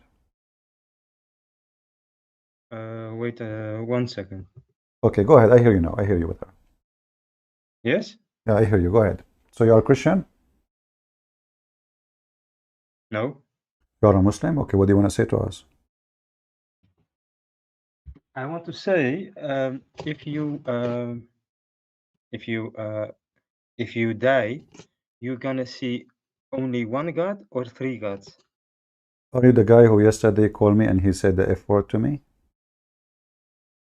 No? No, okay. So if I die, I will see one God or three God? Yes? Who told you that the Christian, they have three gods? No one told me. So why you are saying I will see three God? Where you get this from? Because you believe in God, Jesus, and Spirit. So your God is not a spirit, right? But Your you God, believe in Holy Spirit. no problem. Your God is not a spirit, correct? But I ask you something. Yeah, well, you as a person, you have a spirit and you have a flesh. Are you 3%, 2%, or 1%? But you answered my question with a I'm question. answering. No, I'm not asking question. I'm making a statement, which is you, even you as a human being, you have a You're gonna flesh. see Jesus, You or have, you're gonna see the Father or the Spirit. I don't understand. Jesus said, "Whoever saw me, me and his disciple says to him, show us the Father." He said, "Who, I'm with you all the time. You do not know me. Yeah. Whoever saw me, he saw the Father." So by seeing Jesus, you see the Father. He said clearly, "Me and the Father is one." Is Muhammad Allah and Muhammad is one? Okay, but can you open John 17:21? Do you believe in John 17? No, but you believe in John 17. Okay, but John 17 is Yeah. no, I'm asking you about John 17. Did you read John 17 or only John 17, 20, 21? No, I read the whole story. Okay, did you find anything in John 17 beside the 21? This is Yes. special. Okay, Also, John 17:3. all right. Can you read for us? Can you open the screen? I will read it for you. All right, go ahead. I will. I'm just opening. I'll open the screen.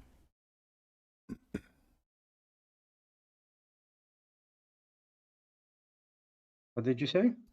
I am putting it in the screen. So go ahead, read. Here we go. I don't see it. All right, this is John 17.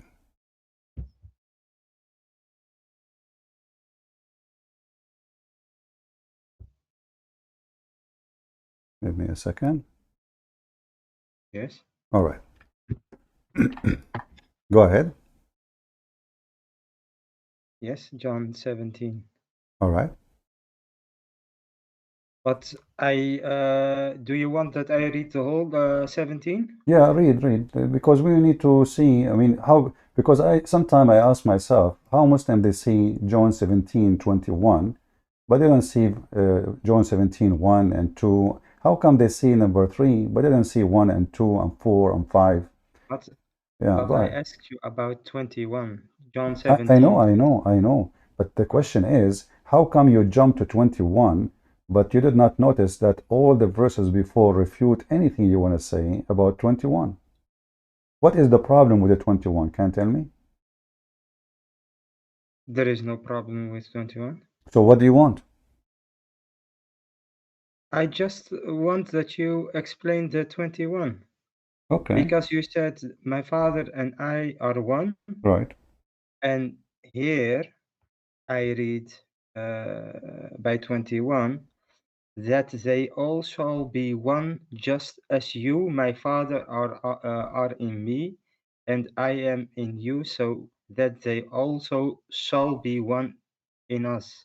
Yeah, we are united. But yes, We are united with the Lord by following Jesus. So whoever believe in me, he but said, whoever yes, believe in you me, said let me finish. me and my father Let are me one, let me so finish. that's why he is God, you said. Let me finish. But now, Okay. yes, so Do you you want to have talk, or 15 gods. do you want me to answer, or you want to talk? Yeah, answer. Okay. So whoever follow Jesus, he is going to be united with the Messiah. By united with the Messiah, he will be one with the Father too. Very simple. Same time, That hold on, same time. If you go back, this is why I said to you, did you read verse number 1 and 2? If you go verse number 1 and verse number 2, you will see, these things spoke Yeshua, and lifted his eyes to the heaven, and he said, my Father, the hour has can come. we Let me read it? finish. Let me finish. Let me finish. Can we read it? Can we read it together? Yeah, you can read it. It's on the screen.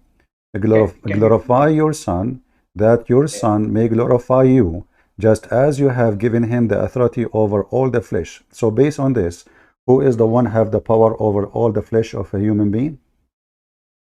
The Father, because he gave him the authority. False, because the Father, he gave it already to Jesus. He said a God that asks for glorify is not a God. He was glorifyless. No, the Son is glorifying the Father, and the Father glorifying the Son. If God don't glorify anyone. God glorify only someone is have to be deserve to be glorified. This is God. In Islam, your God, he glorify Muhammad because Muhammad is the God of Allah. Here, God the Father glorify the Son, and the Son, the same as the Son glorify you, glorify me. And he said, as you have given me the authority over all the flesh. So who is the one will be the judge in the judgment day? Jesus said. Oh yes, the Father will give him the authority to judge Not will over not all. give, he will not give him, he gave him the authority. Yes, I read he will give him the authority. No, that doesn't You say he have will. given him. Doesn't. Why you are adding words? You see, Muslims, you corrupt the Quran, you corrupt the Bible. Does it say he will? Yeah, It says he will? he is gonna have the authority over all flesh. No, where it says he is going to have. Why you are making things up? No, that's not my purpose. Well, it's in front of you. It says, as you gave him the authority over all the flesh. Where is will? He will give him? Okay, he will give eternal life. Why you keep saying will? Why you keep saying will? The next one is he will give eternal life. He will give, the Messiah will give eternal. This is not the Messiah receiving eternal. He will give, the Messiah, because this is in the future. Whoever die and believe in me, he will live.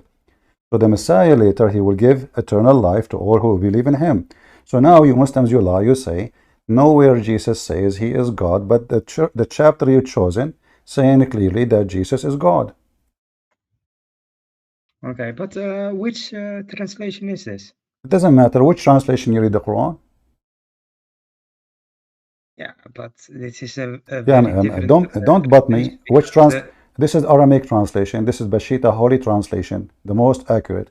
What translation you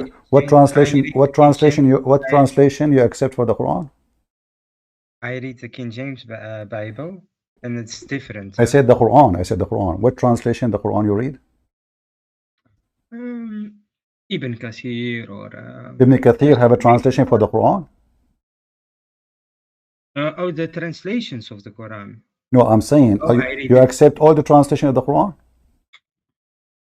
No, not all the one. No. Okay, so what is your objection? How come you have objection of translation of the Quran, but here now you are saying I like this, I don't like that. Either you accept or you don't accept. So now, me and you, do we agree that Jesus is the one who will judge in the judgment day?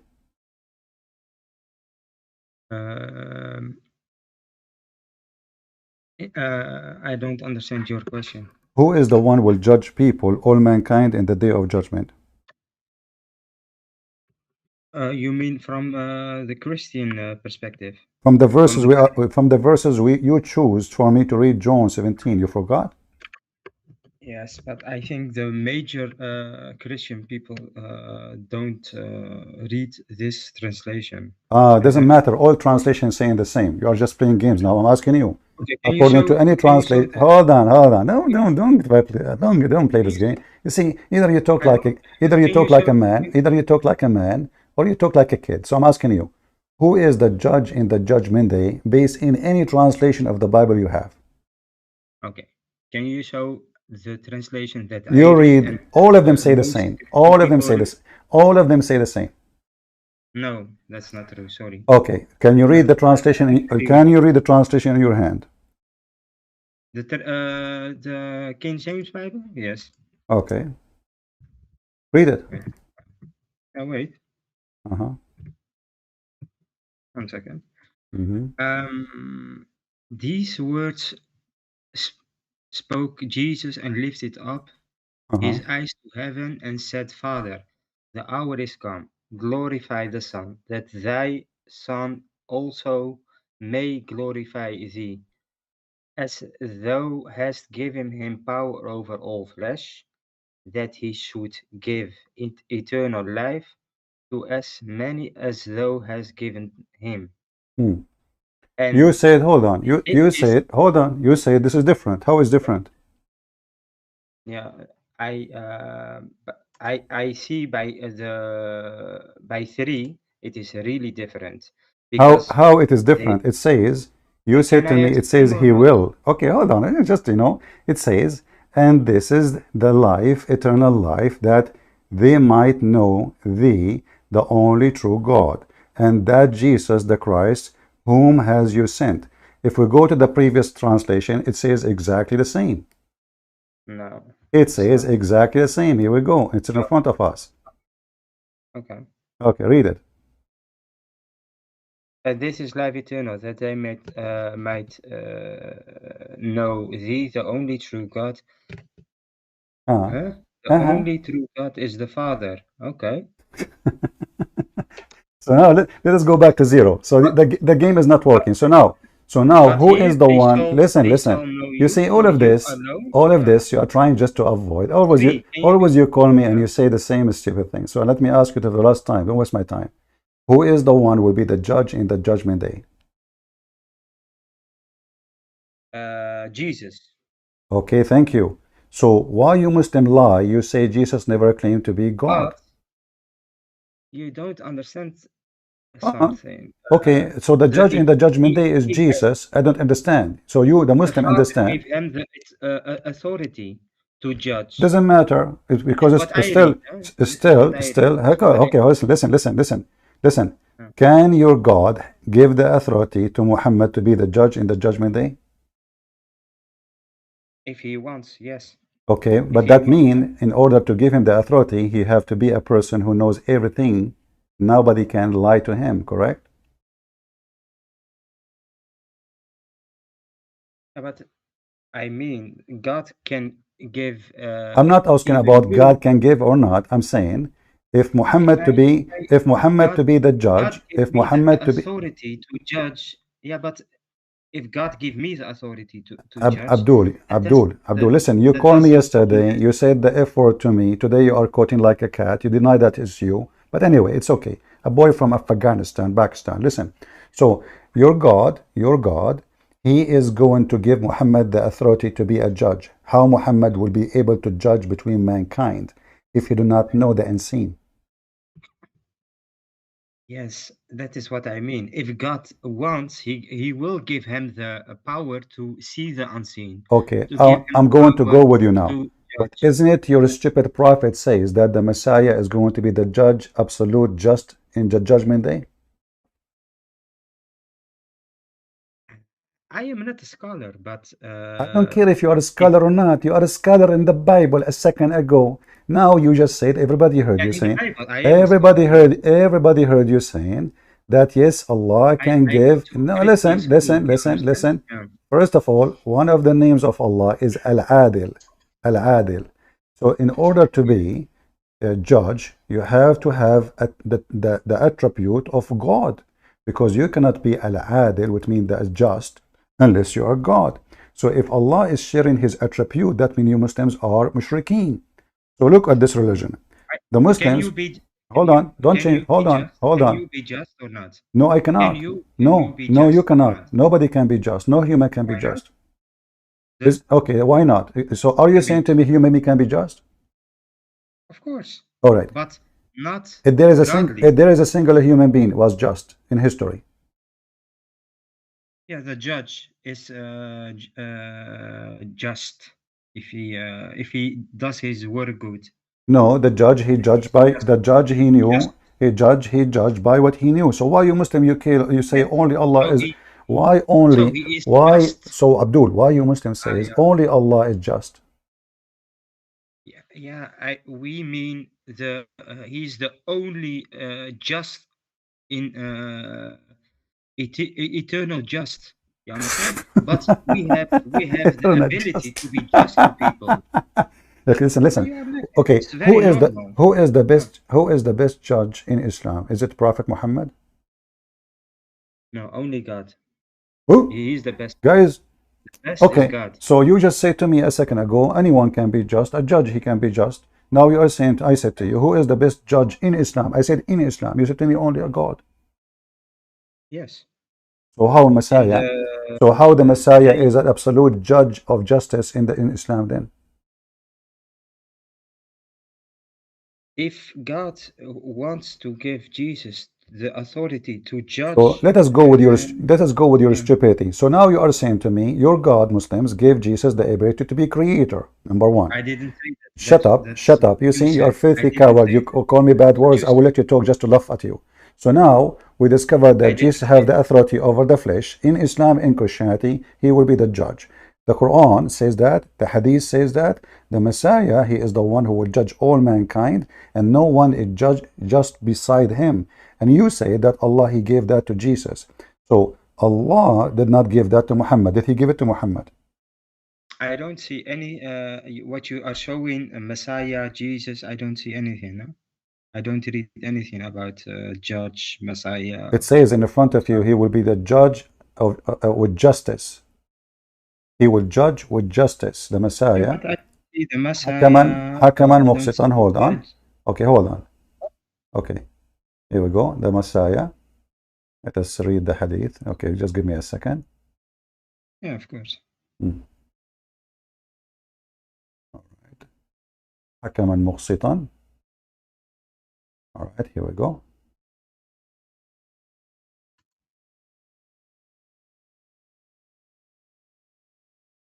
You don't see the just? You don't see justice? Yeah. Can you go left and down? Do you see it or no? The descent of Isa bin Maryam. Yes. How Jesus will judge?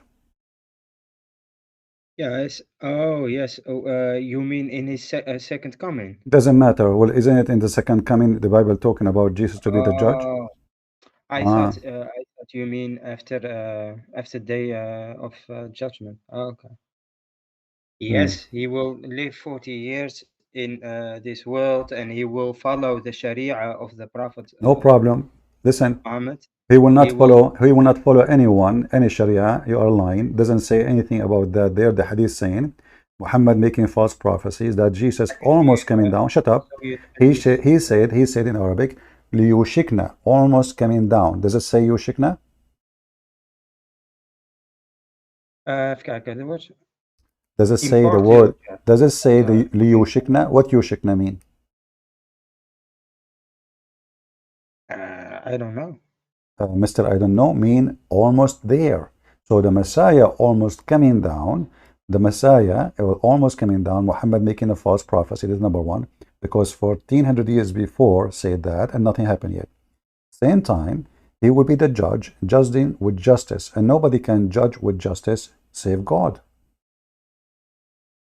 Okay, but it is very weird that in 10 minutes I ask you something and we are now by this hadith. Yeah, You because in 10 minutes, claim you you said each time I ask you you about claim Islam, you said to me, yesterday to the each time, people. listen, each time I Listen, ask you you about claimed Islam, you said to me, I do yesterday. not know. Each time I ask you about Islam, you say, I don't know. Wait, But suddenly you know you about Christianity. yesterday that Jesus is God because he said in the Bible, I am the Father and I are one. That's what you claimed. Right. And when I said to you, can you read John 17:21? Jesus say there, as we are one, you can be one with us. Yes. That is so.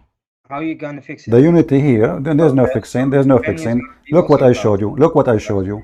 That Jesus, who is Yeah, but Jesus, I just want to just know. shut up, shut up, shut up. Let me answer. So I answer you already, but I will repeat again. So Jesus is saying clearly, you will receive authority from me. Isn't it Jesus who gave the authority to Peter and his disciple, go and do miracle? Isn't it in Ibn Kathir says that the Messiah, he sent his disciple and they made miracles around the world. They make the blind see. They heal the leper. Shut up, shut up. Isn't it the Don't Quran? Shut attribute up. God Isn't to it the Quran? miracles. Isn't shut up? Isn't it the Quran says? Listen, isn't it the Quran says that the Messiah sent three messengers, and the third one of them is Paul, and John, and Peter, and they did them great miracles? Yes or no?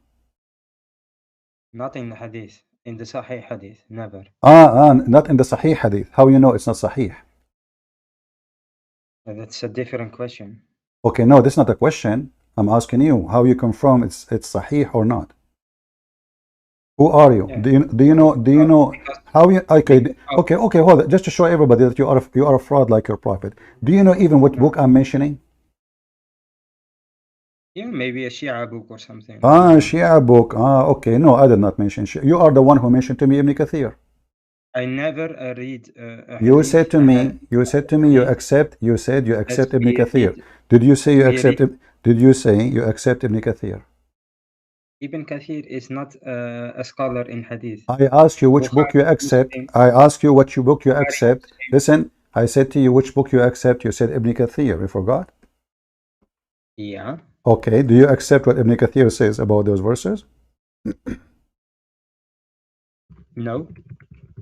So why you call me then? You Muslims are liars, bunch of liars. Ibn Kathir himself is a liar. No. Ibn Kathir was a historian, so So why you call him a scholar then? So who is the one not historian? Isn't your prophet historian he's an too? expert in tafsir, but So he listen. Okay, hold on. he didn't. Listen. So Ibn Kathir now is a scumbag. Can you say that? Of course not. Alhamdulillah, he is Muslim and he will be in. So why he is? So why he is lying inshallah, then? in So why he is lying? Why he did- is lying then? he did a great job for the ummah. Okay, so did he a great job when he said Paul is the messenger of Jesus? I don't know. He's a human and he can make. Oh, Make he's a faults. human. You are not a human? Is your prophet a human? Yes, he is also. So a you human. Muhammad, and when you want Ibn Kathir is a scumbag. he's- When you want Muhammad, when you want Ibn Kathir, he great service to the ummah. So when Ibn Kathir he said that Paul was sent by the Messiah and they did miracle, and John and Peter, who is the one who gave Ibn Kathir the authority to say such a statement, and he is a great service to the ummah. Can you show me about what you said? Before I show you, can you tell me who is the one who gave him the authority to say such a thing? I don't know. Mister, you don't know. How many time you call me, and each time I get your ass busted, you say to me, I do not know. Listen, you gave me very, very difficult questions. I'm not giving you the question. You see, you Muslims are expert in the Bible, but the second we ask you about your stupid Quran, you have no idea. You don't give me a question about the Quran. You gave me a question. I ask you, okay, who is, okay, I would, listen, okay, here we go. Okay, hold on, shut up, potato. Give me the names of the three messengers mentioned in chapter 36, verse number 14. There are no how do you say that, names in the Quran. So let me make it clear. So the Quran never said names. So where Ibn Kathir he got the names from? Is he fabricating? Maybe he thought. I don't know. Maybe he did. Maybe Okay, he don't did. call me again, son of Muta. You say the F word to me yesterday. I gave you a chance to be spanked and put you under my feet like your prophet. Filthy coward. He did not know. When they want to escape an embarrassment, he did not know. Maybe he got it from here. Maybe he bought it from the flea market. I do not know. So Jesus can send messengers and they can perform miracles. Who is the one who gave Jesus the authority to do that? Allah. How a messenger can make you a messenger? How a messenger can make you have miracles? And why the Quran saying we sent? If Allah is not Jesus. And then we find that the one who sent them is Jesus. And this exists in all tafsir. Not only Ibn Kathir, son of Mut'ah. Refutation for you, you know. The second you ask them a question, embarrassing, they say, I do not know. You are giving me difficult question. But he knew about the Bible. He's expert with the Bible. How come Jesus says, so they will be one with you? Because of Jesus. And the Bible have tons of verses about that. That's why we will be in heaven. Whoever believe in me and I will live. What is the promise? The promise is you will be united with the Messiah in heaven. Doesn't mean we will be one person as a person, but we will be, this is why we are called children of God. So the Messiah is an absolute just and justice, and he will judge all mankind. And Muhammad, he confirmed that in the stupid hadith. And then the Muslim, they try to solve it. Well, Allah gave him the permission, but look at this person, his name is Isa. He's been given permission to be creator. He's been given permission to tell you what you hide in your houses, which nobody knows save God.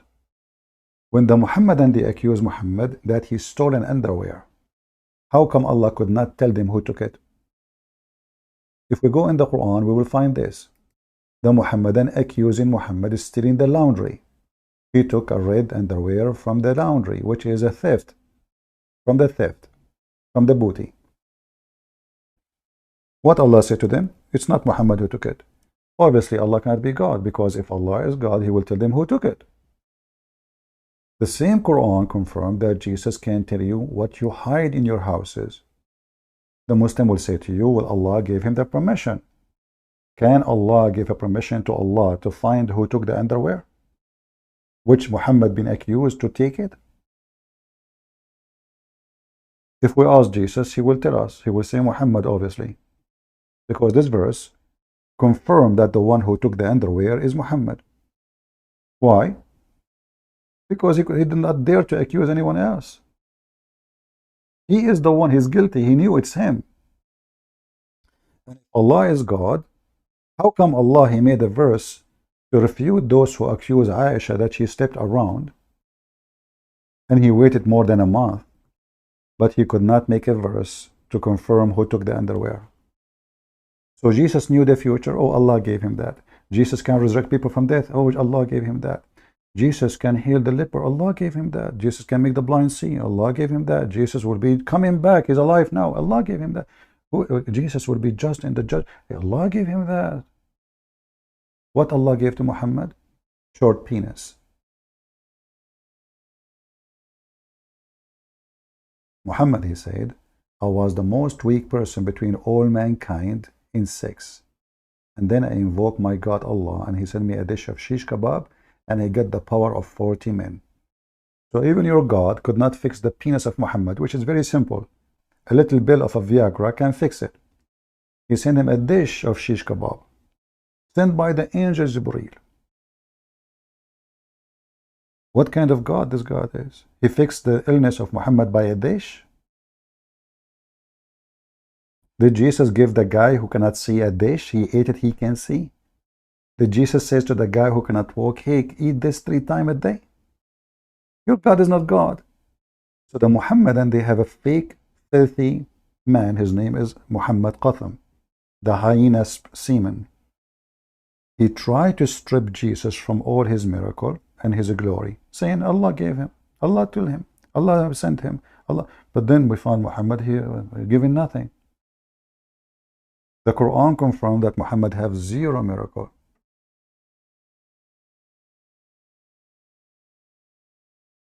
Why Allah want to share the attribute of a creation with the creation? Jesus is a creator in the Quran. He is a creator. Right now there's birds flying in the sky made by Jesus, according to the Shibah Quran. And the Quran says, is the one who create equal to the one who create not? Yes, the Quran says that. The stupid Quran.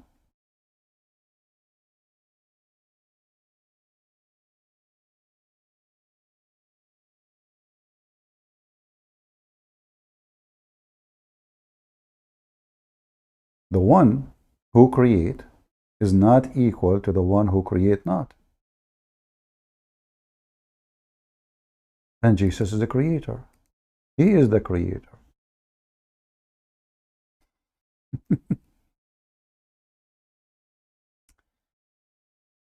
And you notice that the sneaky way,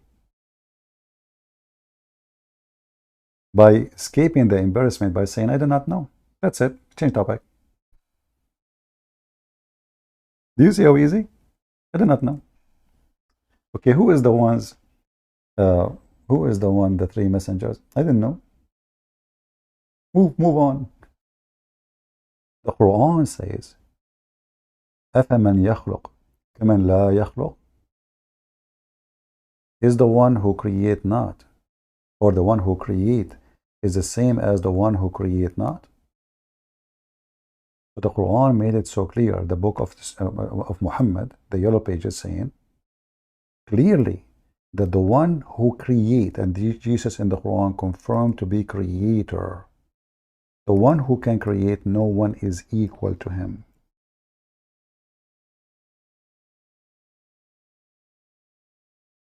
Who confirmed that? The Quran. Do you see it? So either we take what the Quran is saying seriously, and then Jesus is equal to nobody, even to Allah, because Allah cannot create. There's no proof Allah can create. The Quran says Allah create, but there's no proof. But they will have a proof against you from your book that Jesus create. So is then he who creates like the one who creates not? Who said that? The chapter of the bees, verse number 17. So the one who create not is not equal to the one who create. And who is the one? Let us list the names the Quran mentioned of those who can create. You will find there's only two: Jesus and Allah.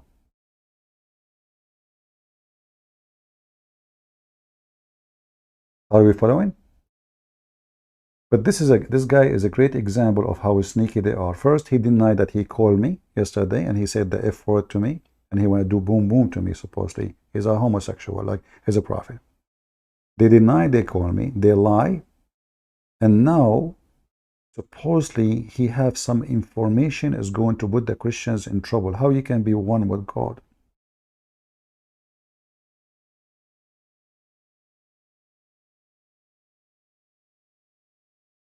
The one who create in the Quran never and will be ever equal to the one who create not.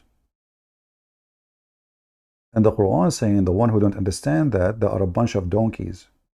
Chapter 16, verse number 17. And as long we confirm that Jesus is a creator in the Quran, and according to the Muslims, Allah is a creator, so that means Jesus, according to the Quran, is equal to Allah.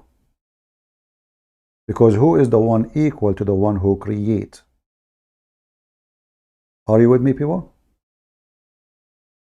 Who is the one is equal to the one who create? Nobody except the one who can create.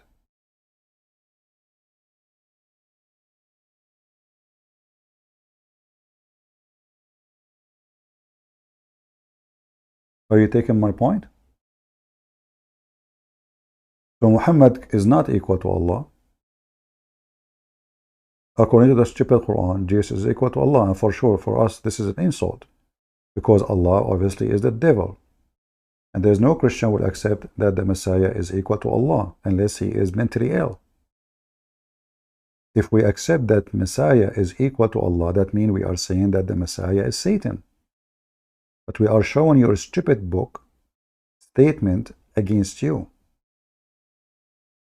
And you will notice all the Muhammadans, they share one thing. When they call me, especially when they call me, they play dumb. I do not know. Especially when the question is really embarrassing. So Ibn Kathir, he is doing a great service to the Ummah. Okay, how Ibn Kathir says that Paul and John and Peter sent by the Messiah? How Al-Baghawi, the master of Ibn Kathir, says so? How tons of the biggest interpretation of Islam saying that? All right, my friend, hold for me. Yeah, we were saying the Christians can call, but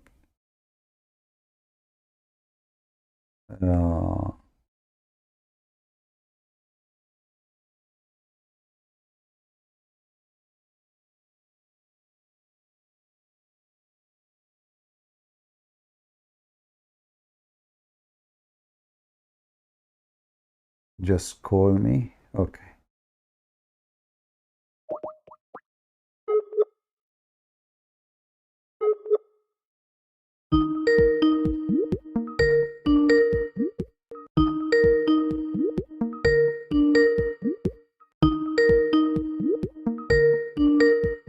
Answer, my friend, answer.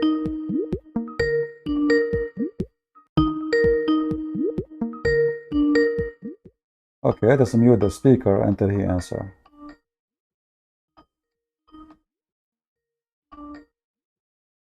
All right, if I call you and you didn't answer, I'm not going to call you again.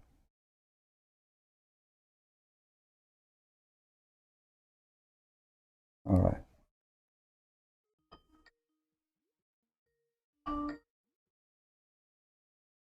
Hello? Yes, my friend, your camera is on. Turn it off. Okay. I wanted to thank you for all the work you have done. I have hard time to understand what you're saying. Say again. I wanted to thank you for all the work you have done. You have been so helpful. I don't understand. Okay. I wanted to thank you for all the work you have done. Okay. What? That's all? Yeah, to thank you for all the work you have done. Very All right. thankful. And I wanted to ask you, how do you say in Arabic, like created with my two hands? How I say in Arabic what? Created with my two hands. For some reason, I have difficulty to understand what you are saying. Oh, okay. I wanted to ask you, I wanted to ask you, how do you say with what I've created with my two hands? Guys, anyone understand what he said? Can you type for me your question in Skype? Okay. How do you say with what I've created with my two hands? Type it for me. Just type it in Skype.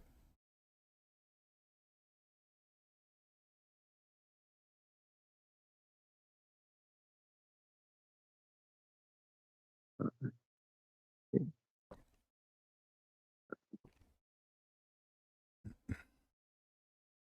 Created. What I created with my two hands? Yeah, that's it. You mean in the Quran?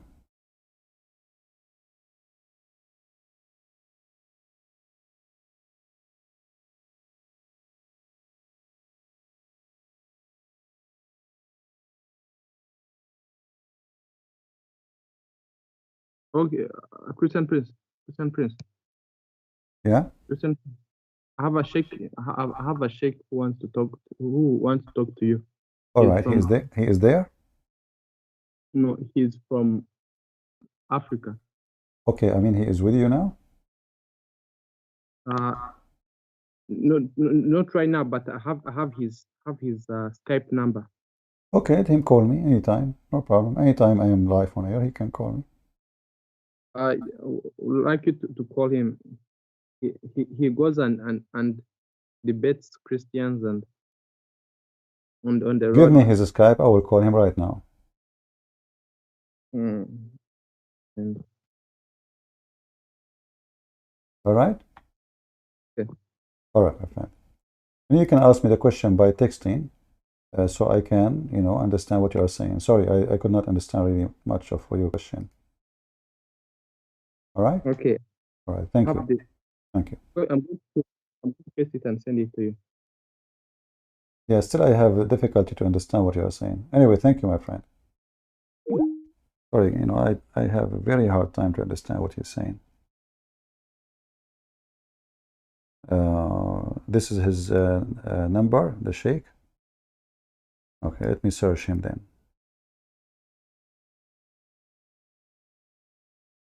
Let us call him right away, this sheikh. But I don't want to stay too much long. Okay, let's see. Okay, looks like we found your sheikh.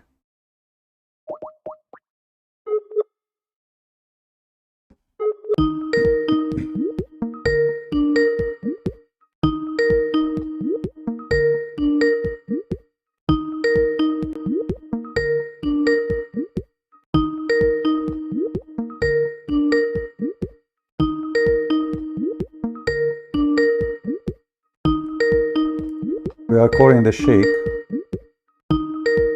gave me his account. How to say created him with my two hands? Very easy, you know. خلقتك بيدي.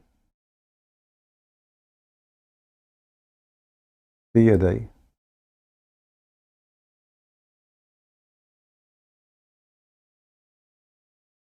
You see it?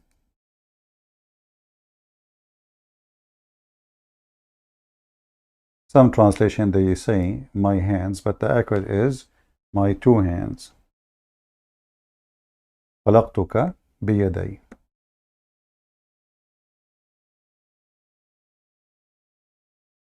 Chapter 38, verse number 75. Let us see if there is another caller.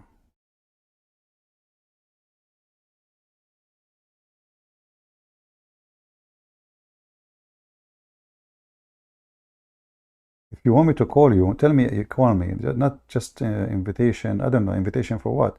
I'm not interested to add people in my Skype. If you would like me to call you, tell me, call me, please.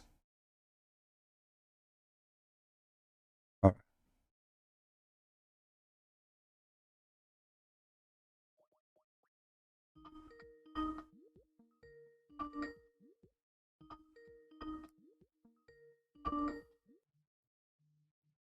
Hello? Hello, Christian Prince. Yes, my friend. You're welcome. How are you? You sound well. Just wanted to thank you. I tried to call you earlier, but you were busy. I have one problem. All your streams are very addictive. That's the only problem I have. That's easy. You know, just watch, read hadith about how to solve any problem. They eat nagla seed. If you eat nagla seed, it can solve any problem you have in your life. Yeah. Yeah. Well, I'm Christian from Pakistan. All I right. really appreciate for work you do. I recently got introduced with your streams, and it's really good.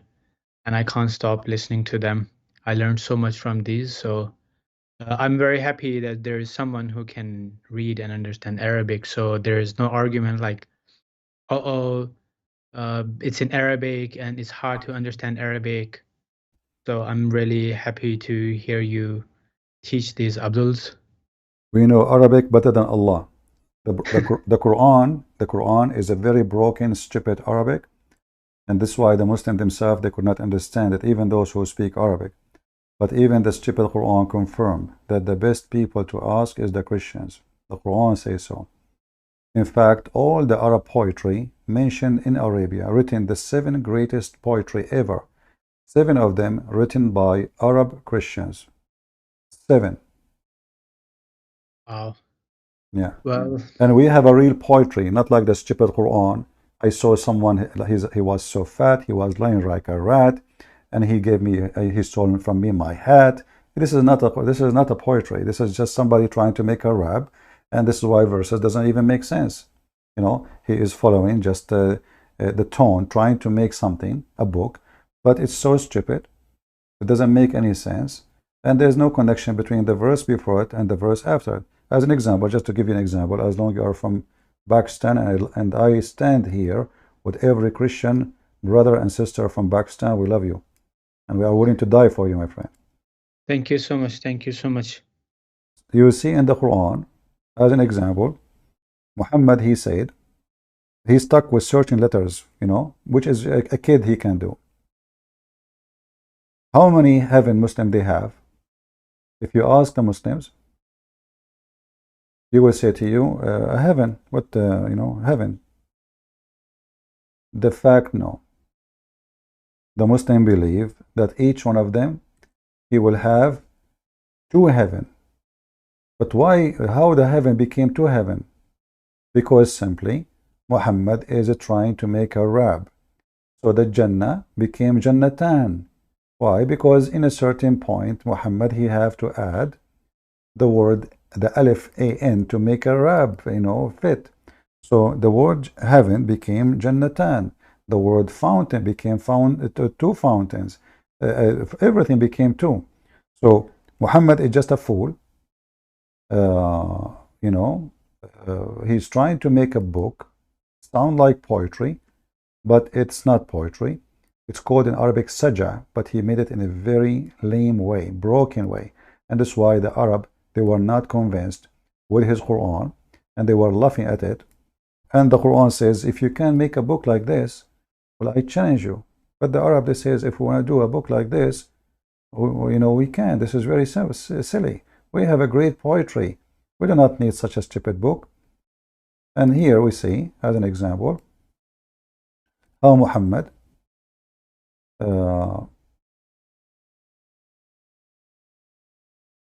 if we search this website for some reason is not working. Here we go. Let us see this one. Muhammad always he speak about silver and gold and heaven, and the heaven is very funny, and the one heaven became two heaven. If Muhammad he needed one letter more to add it to the comment to make a poetry, he will add more letters. He will make it 3 heaven. He will make it 4 heaven. But obviously, this cannot be from God, because God do not need to make rap in order to deliver his message. He does not.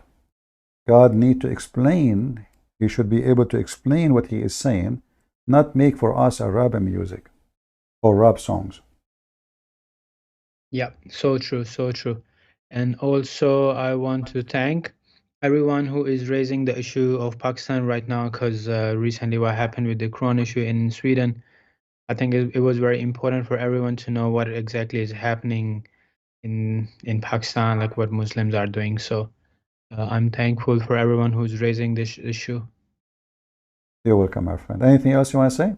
No, thank you so much. It was really nice talking to you. All right. Good day. Take care. God bless. Yeah. 2 heaven, 2 fountains, 2 bracelet, 2.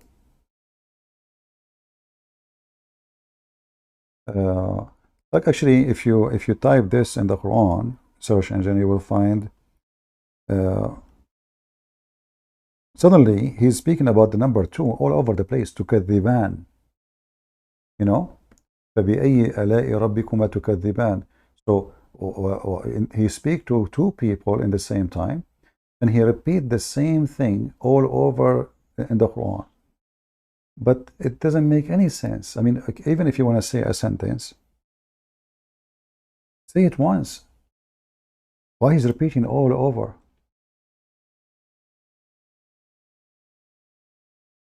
Just to give you an example.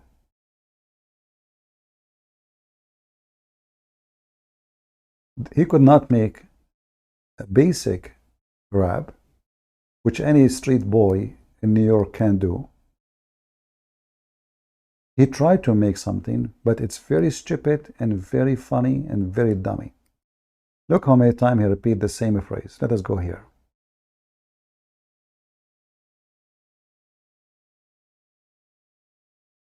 Just the same exact phrase. Look at this. Look at this. What is this? What is that? We are not even done. Second page. We are not done. What is this? This is God speaking, repeating the same sentence. Imagine you are reading a story, and this is story saying the same sentence again and again and again. The author of the Quran, he don't know what to say. He have to fill it up.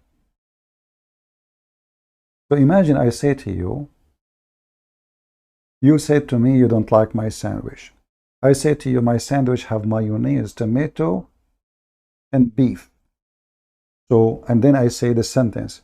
So how you claim my sandwich, it doesn't taste good? And then I say, and my sandwich have a,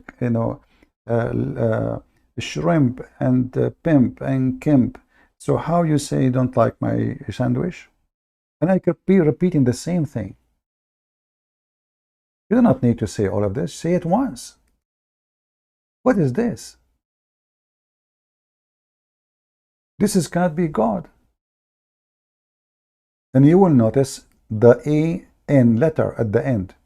So as an example, Rihan, he have to put the rihan at the end. Okay, well, who care about the sweet smelling plants? This is not what it says actually. Rihan is the name of a plant, not just a sweet plant. And here he could not make, so the kadhiban, yeah, you have to add 2n. Kadhiban, is he talking to two? To kadhiban is not about your Lord you deny.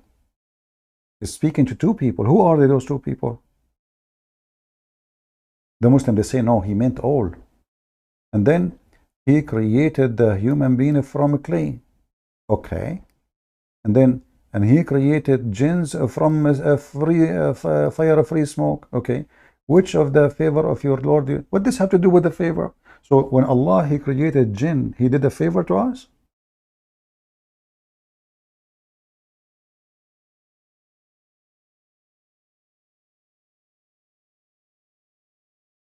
The Lord of the two east and the two west, where are those two east and two west? Allah is telling you, he did give you a favor. You have two east and two. The stupid Muhammad, he thought that there is two east and two west because the sun location changed between winter and summer. So suddenly we have two east and two west.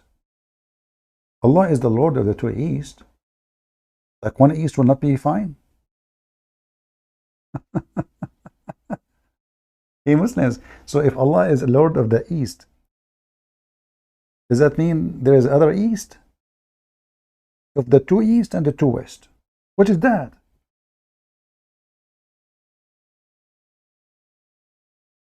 And how you deny the favor of your Lord, huh?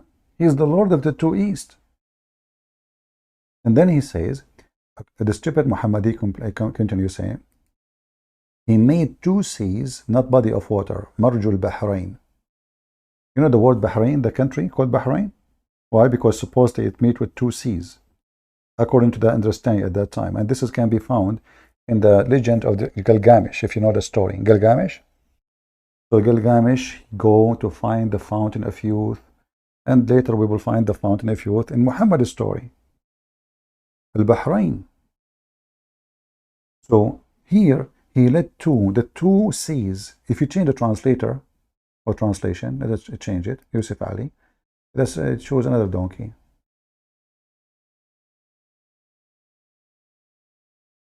Look, the two seas. Do you see? Here we go. It's two seas, not two water. Two seas, which are what are they?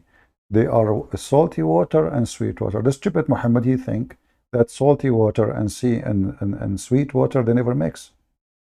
Totally never mix. You see, the Muslim, they made video says the river going in the ocean, subhanallah. That's not what he's saying. He is saying that between them there is a barzakh. Between them there is a barzakh. Barzakh is a word mean solid rocks between two body of water. So the stupid Muhammad, he thought that the sea water have nothing to do with the sea fresh water. There's two seas. And Allah separated between them so we can drink. They never ever meet.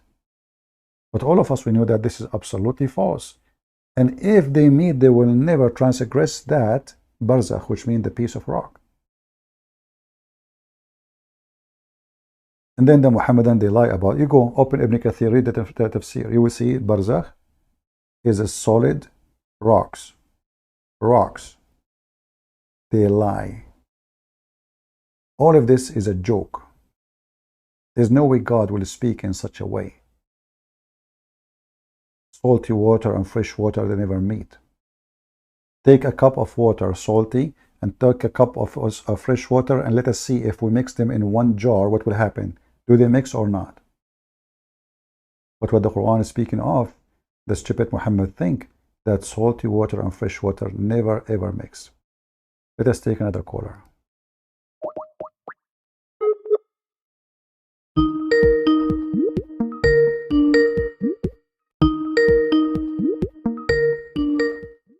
I will lower the sound of the speaker until the answer so it doesn't bother you.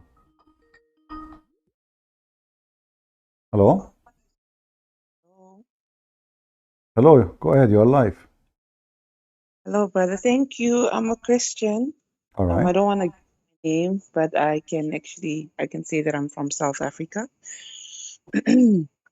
So I'm very glad that I got an opportunity to call as a Christian, because many times when you come on live, my time it's maybe 2 a.m., 3 a.m., and then when I watch it at 8 a.m., I'm just like, oh, he thinks that maybe Christians don't want to call. But we Yeah. are here with just different time zones, and yeah. Well, I'm trying to change time so we can have people from around the world to join us, and that's why we are Yeah. doing it in this time now. Yeah. No, I'm thankful. I was actually not even able to sleep. So when I logged on YouTube, I saw you online. I was quite happy. So yeah. All right. Well, I'm happy to have you. Do you have anything you want to share? Yeah, I've not it's not so recent, but I saw this and it was on my mind because there are many times when you talk about it. I saw there was a protest of Muslims in the UK. They were protesting about bringing Sharia into the UK. Hmm. And I was laughing when I saw that headline. I laughed even more when I saw that they were actually protesting. And I was asking myself, you come from the Middle Eastern countries, of let's say from the Southeast Asian countries, and you come to the land of the kuffar to bring your Sharia that you were running away from. Why are you? And then you come and then you call the people in the land that you are coming on to kuffars. What's not great about your country that you can't do that in the country where Sharia is accepted? It is being done every day. So what is the difference? So Sister, the Muslims, they don't have a single country practice Sharia except Taliban. Not in Pakistan, not in Saudi Arabia, not in Emirat, not in Bahrain, nowhere. So those Abdul, they are just stupid liars, fake. Because if you could not accomplish Sharia law to be practiced in your Islamic majority country, how you can do it in a country which you are minority? Yeah. And who is the one stopping you from establishing Sharia law in Pakistan or even in Iran? You go and see go right now and see any video made in Iran about people walking the street. Nobody wear hijab, nobody want hijab, nobody want to go to pray. Go right now and search for nightlife in Saudi Arabia.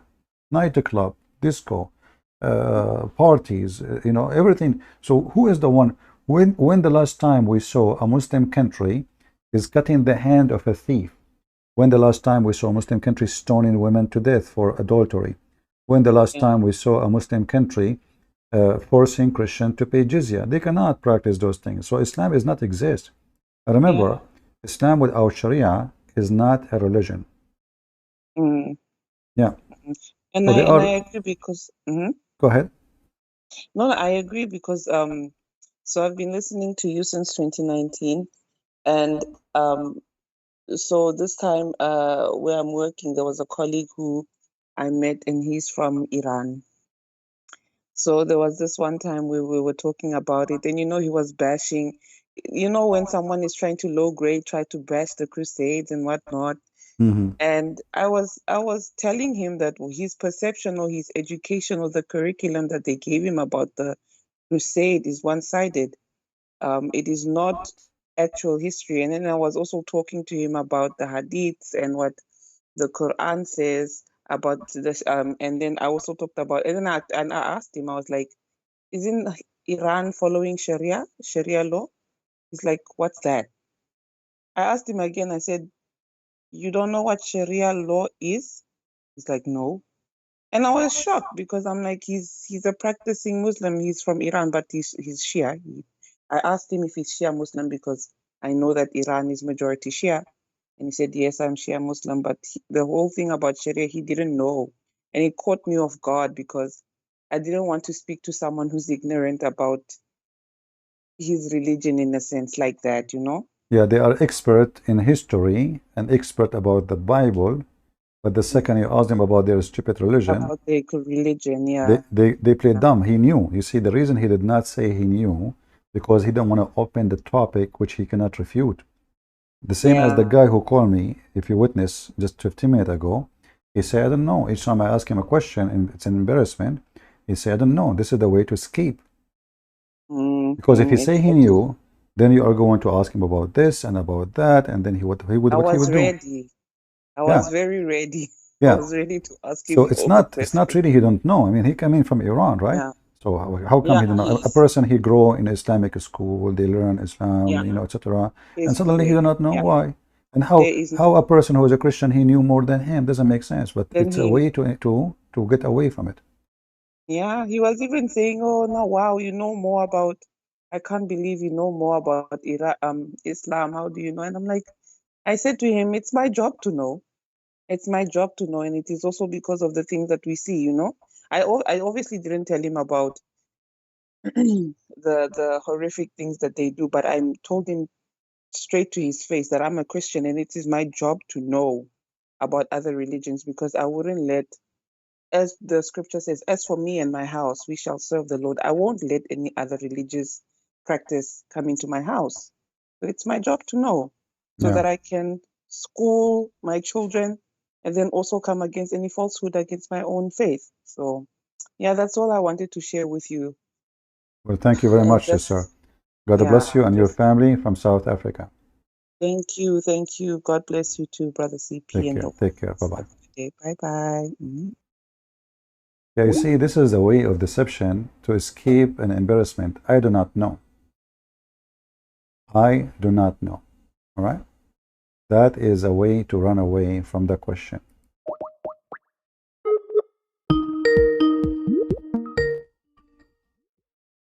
I cannot stay here for long, guys. It's getting late for me. But I will take some calls.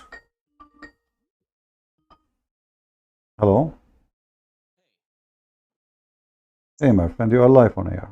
You are a Christian? Hey, how you doing, CP? Yes, All obviously. right. What do you want to say to us? I just want to say, just like I've had like many also a problem like your second caller ago that every time you go live, I always want to be there and watch. We're addicted to CP's live streams.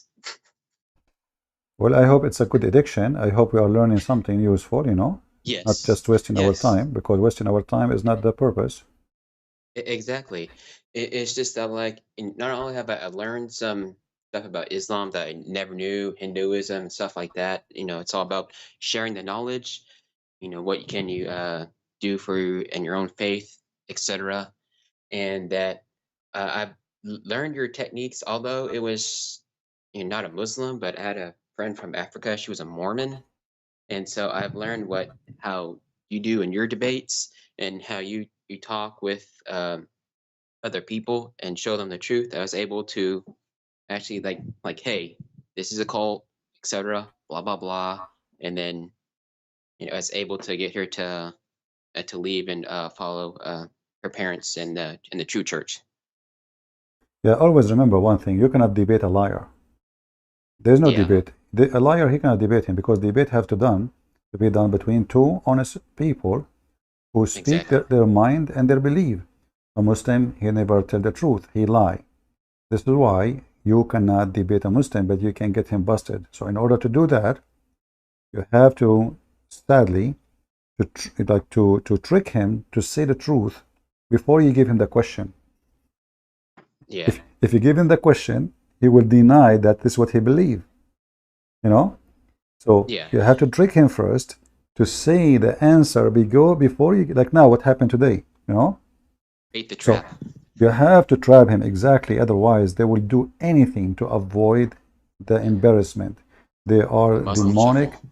They are demonic. They are possessed by the devil, and the devil is their guideline. Deception is the method to talk and to answer, not to give an answer. It's just to deceive. Like if you ask a Muslim, if the challenge now, how Allah have legs, all Muslim will call me says Allah have no legs.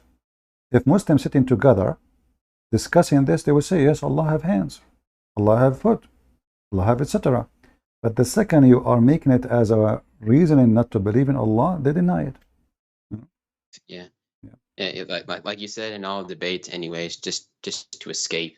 It's like they'll throw anyone like their own book or whatever. It's all the da'if or the translation game. Yeah, and the second you show them something embarrassing, they try to find a reason to get out of it. They say it's da'if. It's not accepted, it's rejected, but it's in their book for the last 1400 years. Ibn Shit. Kathir is the most amazing scholar, but at the end, when you show him something he don't like, he says he's a human. He's a human. He's a human. Exactly. Yeah. Yeah. The Yeah. guy. Yeah, He's the a Pakistan human. guy. I'm glad that Yeah, he is but not a it's. chimpanzee. Yeah. Anyway, my friend, anything else you want to Can I say? ask you some questions before, just to make it quick? All right. Is that like I'm thinking about actually talking to a pastor and see if he actually wants to see if he can invite you to guest speak at our church. Like, should I just have, if he wants to, should I just have him email you on Patreon and see if you would actually be interested in doing that? Where's the location? I live in the Houston area. Like, Okay. there's like, You see, I it's don't a new I used to diverse do city. seminars, and last seminar I did, it was in Texas. It was a big church, Nice. but I did not do it no more because now I go live on air. I have 1,000 something people listening. It's a lot easier, cheaper. No need to fly, airplane, cost the church, cost me. You know what I mean? So if they Oh want, yeah, it just if like they want, I I was can saying do a that seminar for them. I can do a seminar for them specifically for the church. If they want, we can make it even close to the church without me going there. yeah, I was saying that it doesn't have to be like in a physical location. I say it can just be totally online, like on Zoom or something. Yeah, we can do that, no problem. I'm just trying to Okay. avoid the cost. I mean, if we want to spend money in Yeah, making a exactly. seminar, they can give it to someone poor in the church. He needs some support instead of wasting it in airplane and hotel and yeah. Yeah, All right. it's like it's sorry, I'm trying to make these quick because you got other callers waiting. It's like, have you you made a comment like this before on one of your live streams? Is that, have you actually thought about not only just like Muslims but also going, talking about like with Hindus and atheists and stuff like that? Because you've personally inspired that I also kind of want to do what you're doing, but with the You see, atheists. I don't know much about Hinduism, and that make my mission limited to Islam because it's not smart to go and debate people who do not know much about them, So Yeah. because that might make you look like a fool too. So Yeah. I know some basic things about Hinduism, which is make Hinduism so stupid.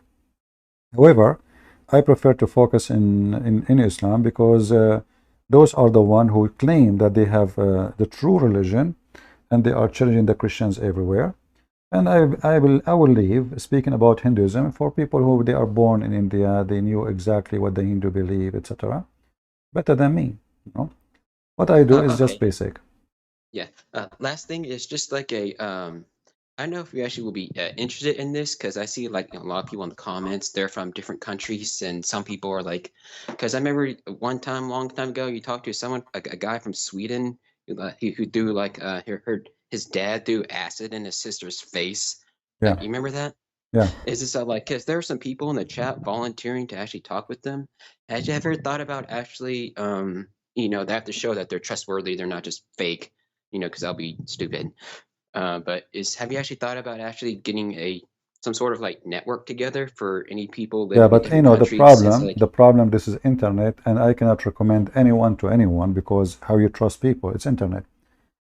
Muslims are following the demon, and they can pretend to be Christians, and they can even insult Muhammad in order to get into your pocket, So we trust nobody, and I cannot recommend anyone. Yeah. All right, I'm sorry about that, but thank you for calling CP. I really also will keep on joining and keep on spreading the message. Once I go to the Philippines on a mission trip, I'll definitely talk about them once I guest speaking at a church. I did I'll bring up. seminars in the Philippines. I spoke in the front of at that time it was Senator Catayano. He was the foreign minister of the Philippines. Nice. I spoke in the front of congressmen. I met the founder of the Constitution of the Philippines. I met the vice senator president. I met even the president's spokesman. Yeah, I have a lot of activities in the Philippines, and I have a connection with very, very powerful leaders in the Philippines. And actually, they advised me even in the peace agreement between the South of the Philippines and the government. Yeah, So I was part of the give them advice what to accept, what not to accept. exactly. Nice. Anyway, my friend, Well, anything else? thank you, CP, and yeah, I'll always be praying for you, and I keep up your good work, brother. Thank you. Thank You're an you. inspiration. Thank you. God bless. Take care. You too, brother. I will try to take a few calls more. Okay.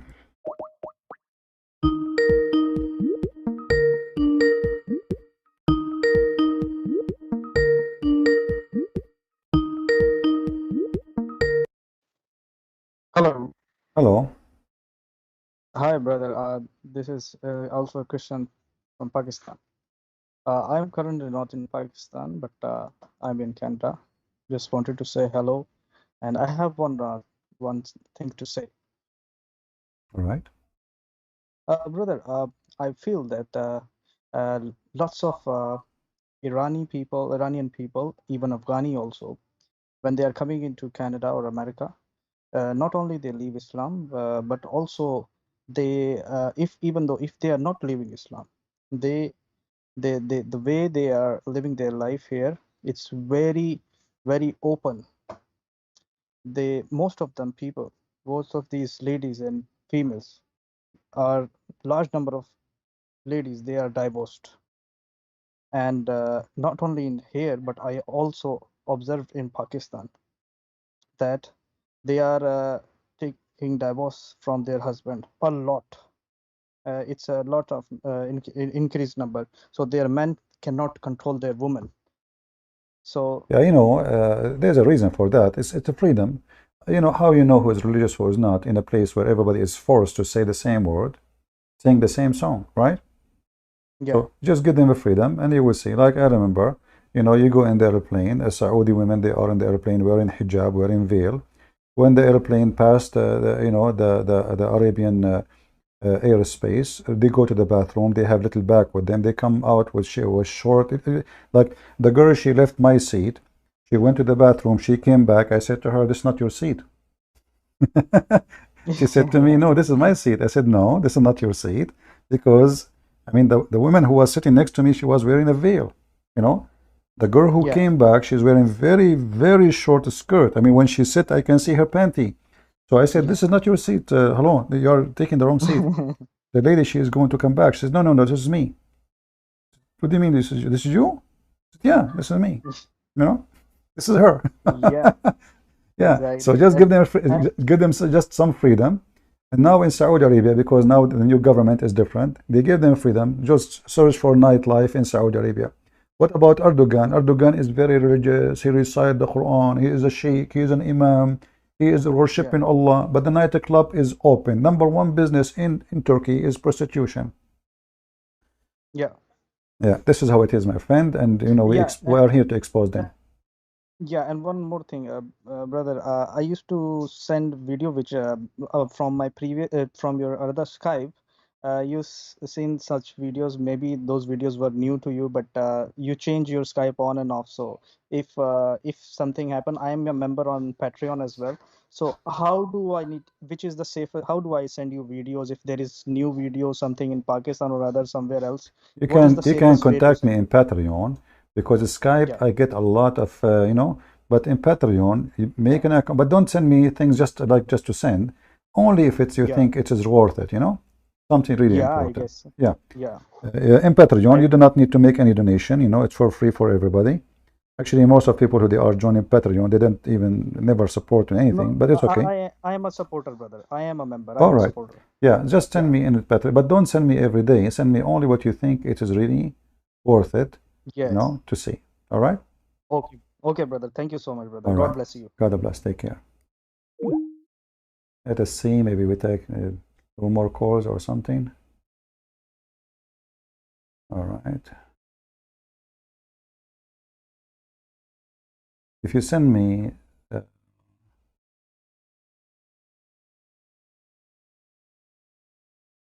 okay. A Muslim friend think I'm nothing but liar. Okay, let him call me.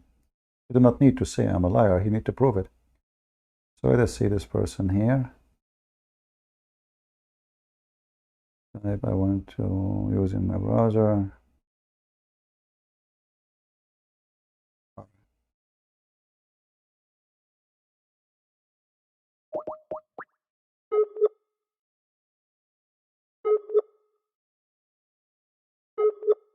I have to go soon, guys, so I apologize. I will take maybe a 1 call, 2 calls.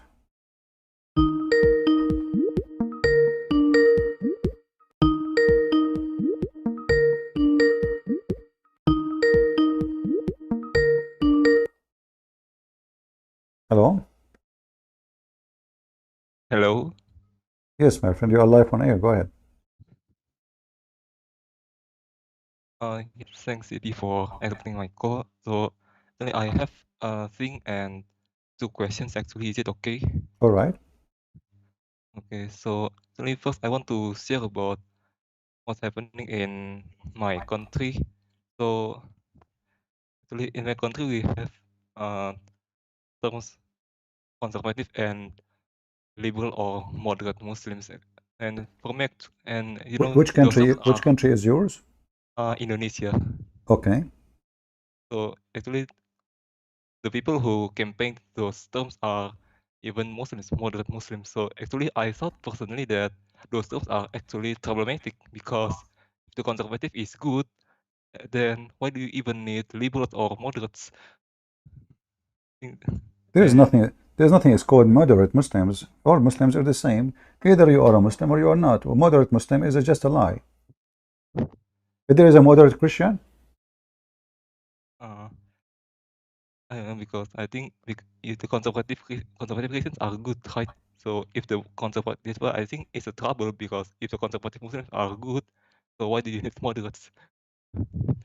I'm trying to understand what you are saying, but moderate is just a false word. Does not exist for any religion, because either you follow what your master taught you, or you are fabricating a new religion to change it, and you call it moderate. Like is that like is that a phone 13, phone 12, phone 10, phone?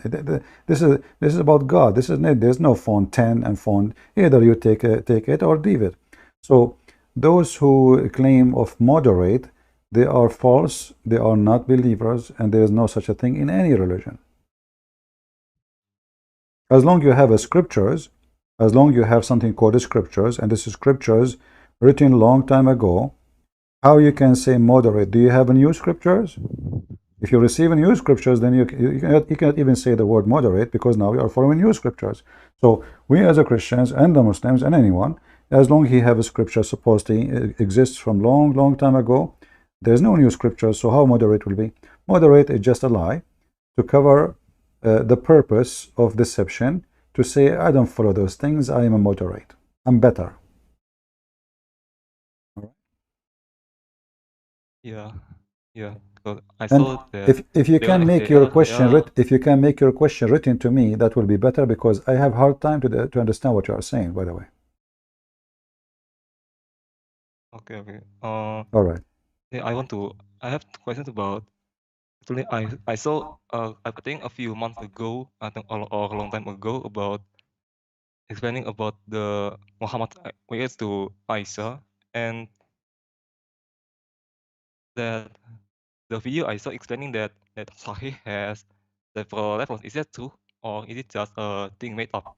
My friend, I apologize. I really have hard time to understand you. Give me the question in text, and I will answer you. Okay, CP. All right. So, I apologize. You know, your accent is very hard for me to understand. Shall I text it on Skype or on Yeah, WhatsApp? you can text me in Skype, no problem. Thank you. Okay. All right. Thank you, CP. Bye-bye. Now, you notice in the chat, there's a guy, his name is Palestine. But the funny is, that Palestine word does not exist in the Quran. So why in the world a Muslim call himself Palestine when his God himself never remember it, never mention it, never have it, never knew about it? How someone call himself Palestine when the Quran says that Allah, he gave the Holy Land to the Jews? And by the way, this is additional proof that Allah is a fraud. Muhammad never thought that this land will become a Muslim land.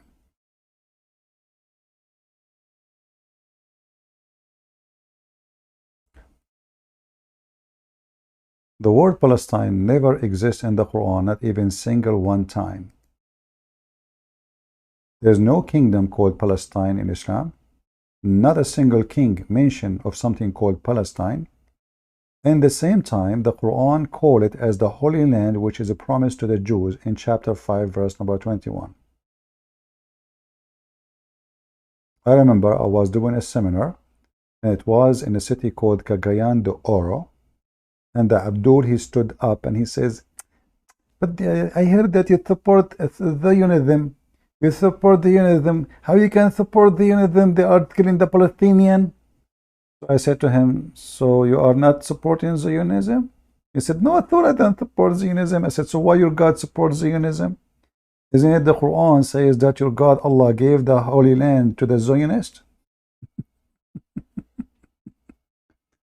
He said, the Quran doesn't say that. I said, okay, open chapter 5 and read for me verse number 21.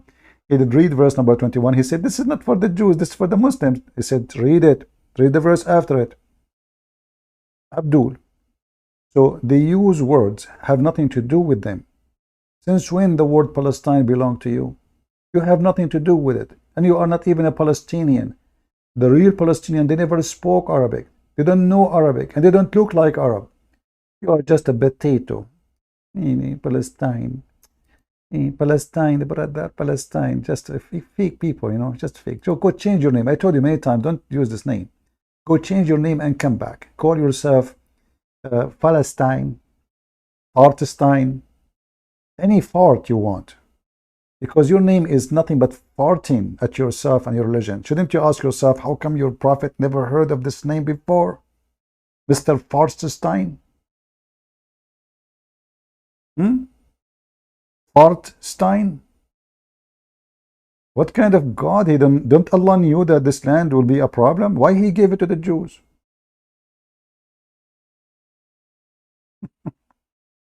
Obviously, Allah do not know. Why you blocked me? Who is this guy? I blocked him.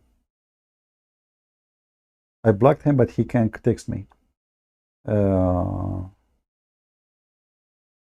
Let us see. I will take first the Pakistani Christians.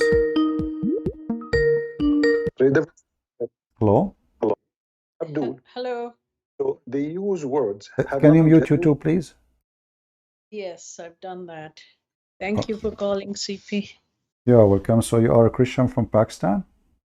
Yes, but I'm in Canada. I've been in Canada for a long time now. Why in the world you will leave the beautiful, peaceful Pakistan and you go to Canada? What's wrong with you? I don't know. It just happened.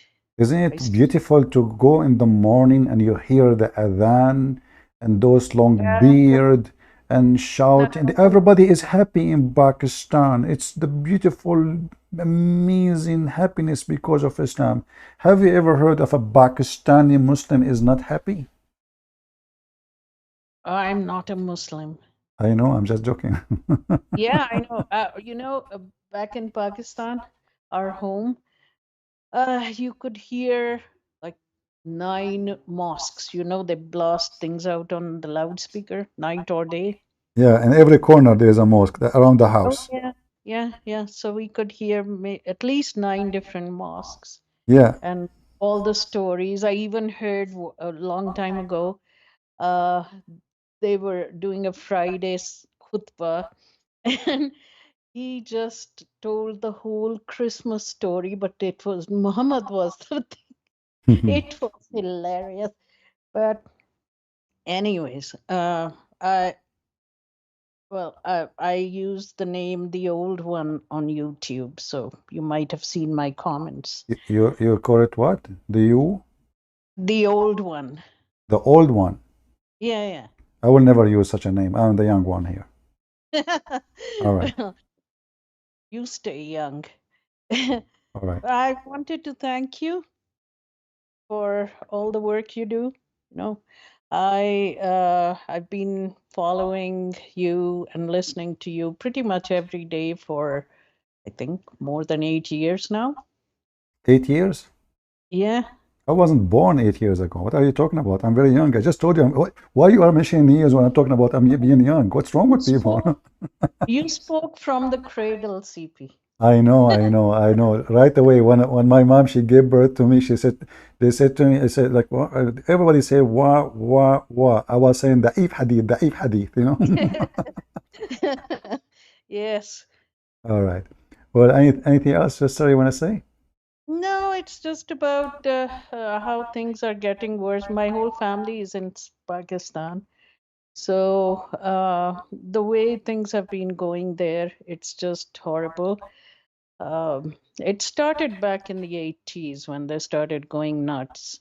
And No, this is the Saudi money. The Saudi money brought all terrorism to the world. You know, they start investing money, sending the Saudi men to teach terrorism like Osama bin Laden and all the garbage. I know that. Yeah, this is the garbage of the Arab. This is the garbage of the Arab brought to Asia, to Pakistan, to all those countries. And especially after 9/11, they accelerated and it's never stopped. They've just been going downhill ever since. They are going down, don't worry, as you see. Yeah, I know. All right. And so now, I mean, like now it's this latest news about the incident, about the church burnings and the homes being burned, and Christian families are just, I think they've burned more than 450 homes, and also kidnapped women and children from, young girls and women from those homes. They've taken them. And so... and they are still kidnapped until now? Oh, yes. I mean, the kidnapping of young Christian girls, like under 16 or something, it happens pretty much on a daily basis. Yeah, I know. They are filthy. They will target the weak ones. We know that. Yeah. And so this current... That's why you have to guard your children. Don't let them go alone anywhere. Yeah.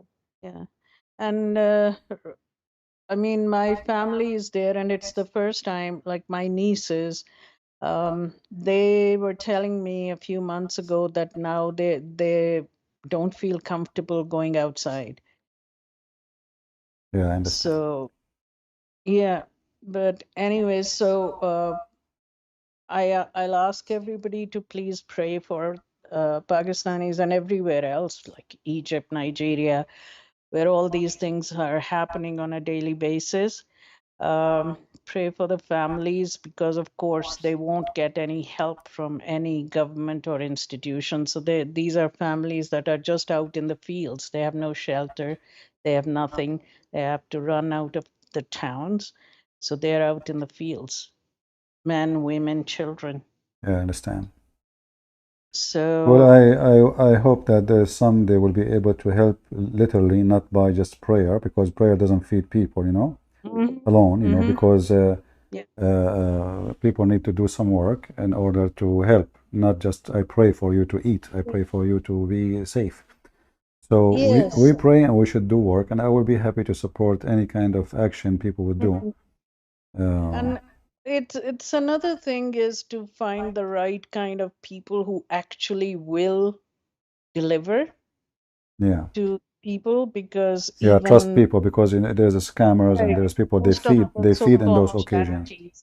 Most of the so-called charities don't, or they give it into the hands of unfortunately corrupt people who call themselves Christians, but they are in many churches. So that's another issue. The other thing is that people here in the West, I'd like to ask them to, contact their elected representatives who, and just ask them, if they want to bring people or refugees or anybody, then get the Christians out from where they are. I suggest that if I am a Pakistani person, to create an organization, it's like a kind of not a company, an organization for human right for Pakistan, and that make you able to have a voice as a name, as an organization, not an individual. And then you ask people to join from everywhere, including Canada or USA, from Pakistan, and then other Christians will join and help. So when an occasion happen, something happen, you have the authority more to present an organization and population of the people of Pakistan in Canada or in America. So you can speak to official, in the same time you can receive support. Not, divided we are not strong, united we are stronger, right? Yeah. So I advise the elders of Pakistan, the Christian community, to do such a thing so they can be more, let us say, able to accomplish help. Yes. All right. I think there are very few people doing that. Well, I the very know few you. are better than the many who don't. So Yeah, let us yeah. not to complain. I like to stay positive. Don't complain. If they don't work, you do work. I know you have to go. I mean, this is a long topic, and we can have a long discussion. But I'd like to end on a more positive note, that the number of ex-Muslims in Pakistan is increasing, and a lot of them are becoming Christians. Of course, they cannot say that publicly, and Wonderful. I think those are the things that are making the Abduls back there so mad, and they're just they're just hitting out.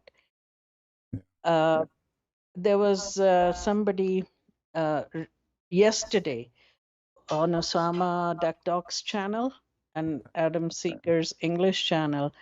They talked about the situation in Pakistan, and then they had a guest.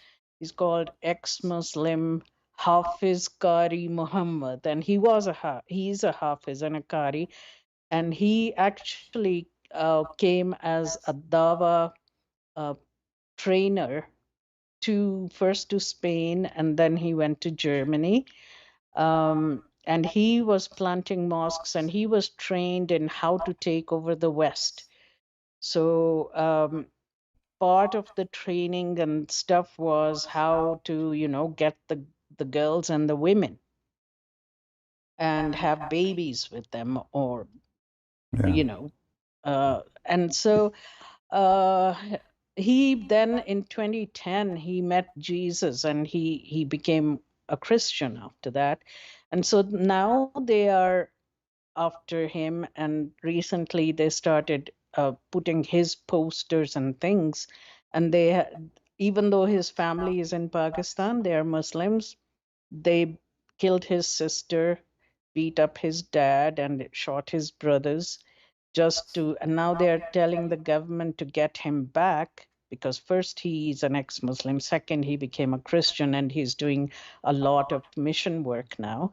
So they are asking the Pakistani government to put pressure on the German government and get him back to Pakistan so they can just end him.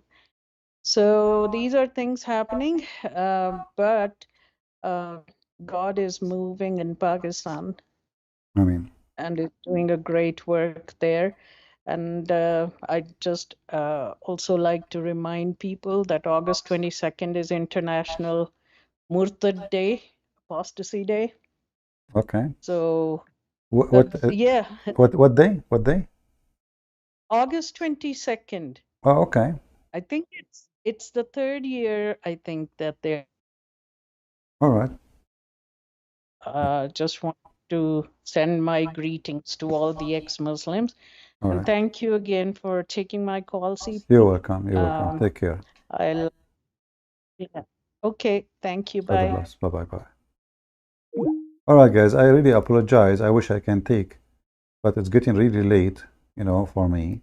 Maybe next time we go live, we can take those who we could not take them. All right. Just remind me next time, and I will be happy to talk to you. With this, I hope today we learned something good, for us. We learned how the Muslims, they lie in order to support their cult. We learned how the Muslims, they do anything to deny their knowledge. in order to avoid a question which is embarrassment to them. Muslims are not believers. They don't. A believer, he do not need to lie to defend his belief. The one who do lie to defend his belief is somebody he don't believe. As simple as that. You understand what I'm saying? A believer, he will not lie. Like the Muslim, he says to me something about Jesus. I don't need to lie, and I will never lie to explain Jesus to him. You lie only when you are a disbeliever. And this is exactly the scenario for the Muhammadan. They don't believe. They have nothing to do with the belief. They are just defending without understanding by lying. And the more they lie, the more they dig down their grave. A Muhammadan for me is somebody, he lie and he think nobody notice that he is lying. But we laugh at their lies. We notice right away that their lies is stupid. And then their lies work against them. Their lies never work for them. Like this Adnan Rashid from Pakistan, who he said the Quran correcting the Bible, when his stupid Quran saying the Quran confirming the Bible. So the Quran says the Quran confirming the Bible. Adnan Rashid from Pakistan says the Quran correct the Bible. And then we read the Quran, we find the stupid Muhammad claiming that Pharaoh is the name of a man, and his wife, her name is Asiya, which is absolutely fake, far talk, and Asiya have nothing, never exist, and the wife of Pharaoh is not an Arab, as Muhammad claimed. She is the daughter of Hazim, when the history says that the wife of the Pharaoh, Ramses II, she was a daughter of a king, Egyptian king. She's a royal family. She's not an Arabian. Yet Muhammad is going to have sex with her. This is why we laugh at the farting prophet, peace be upon him. When he talk, he fart. When he pray, he fart. When he go to Allah, he fart. However, Allah don't accept the prayer of Muslims due to the farting. And that make Islam more hilarious. The only religion who God don't accept your prayer to him, your prayer is not accepted at all because of your fart, is Islam. So with the farting Muhammad, I leave you in peace of Prophet, peace be upon him, Muslims. And with those who believe in the Messiah, remember, whoever believe in me and I will live. So those who got killed, those who got discriminated, those who they are insulted, they are being blessed. It's a blessing for you. It's a curse for them. It's a blessing for you, and justice will come to them sooner or later. And I say to Pakistan, I say to India, I say to any country who discriminates Christians, Christ is coming to town, and justice will be done. And when the Messiah come in his second coming, you will pay heavily. Thank you all, and see you soon again. Take care.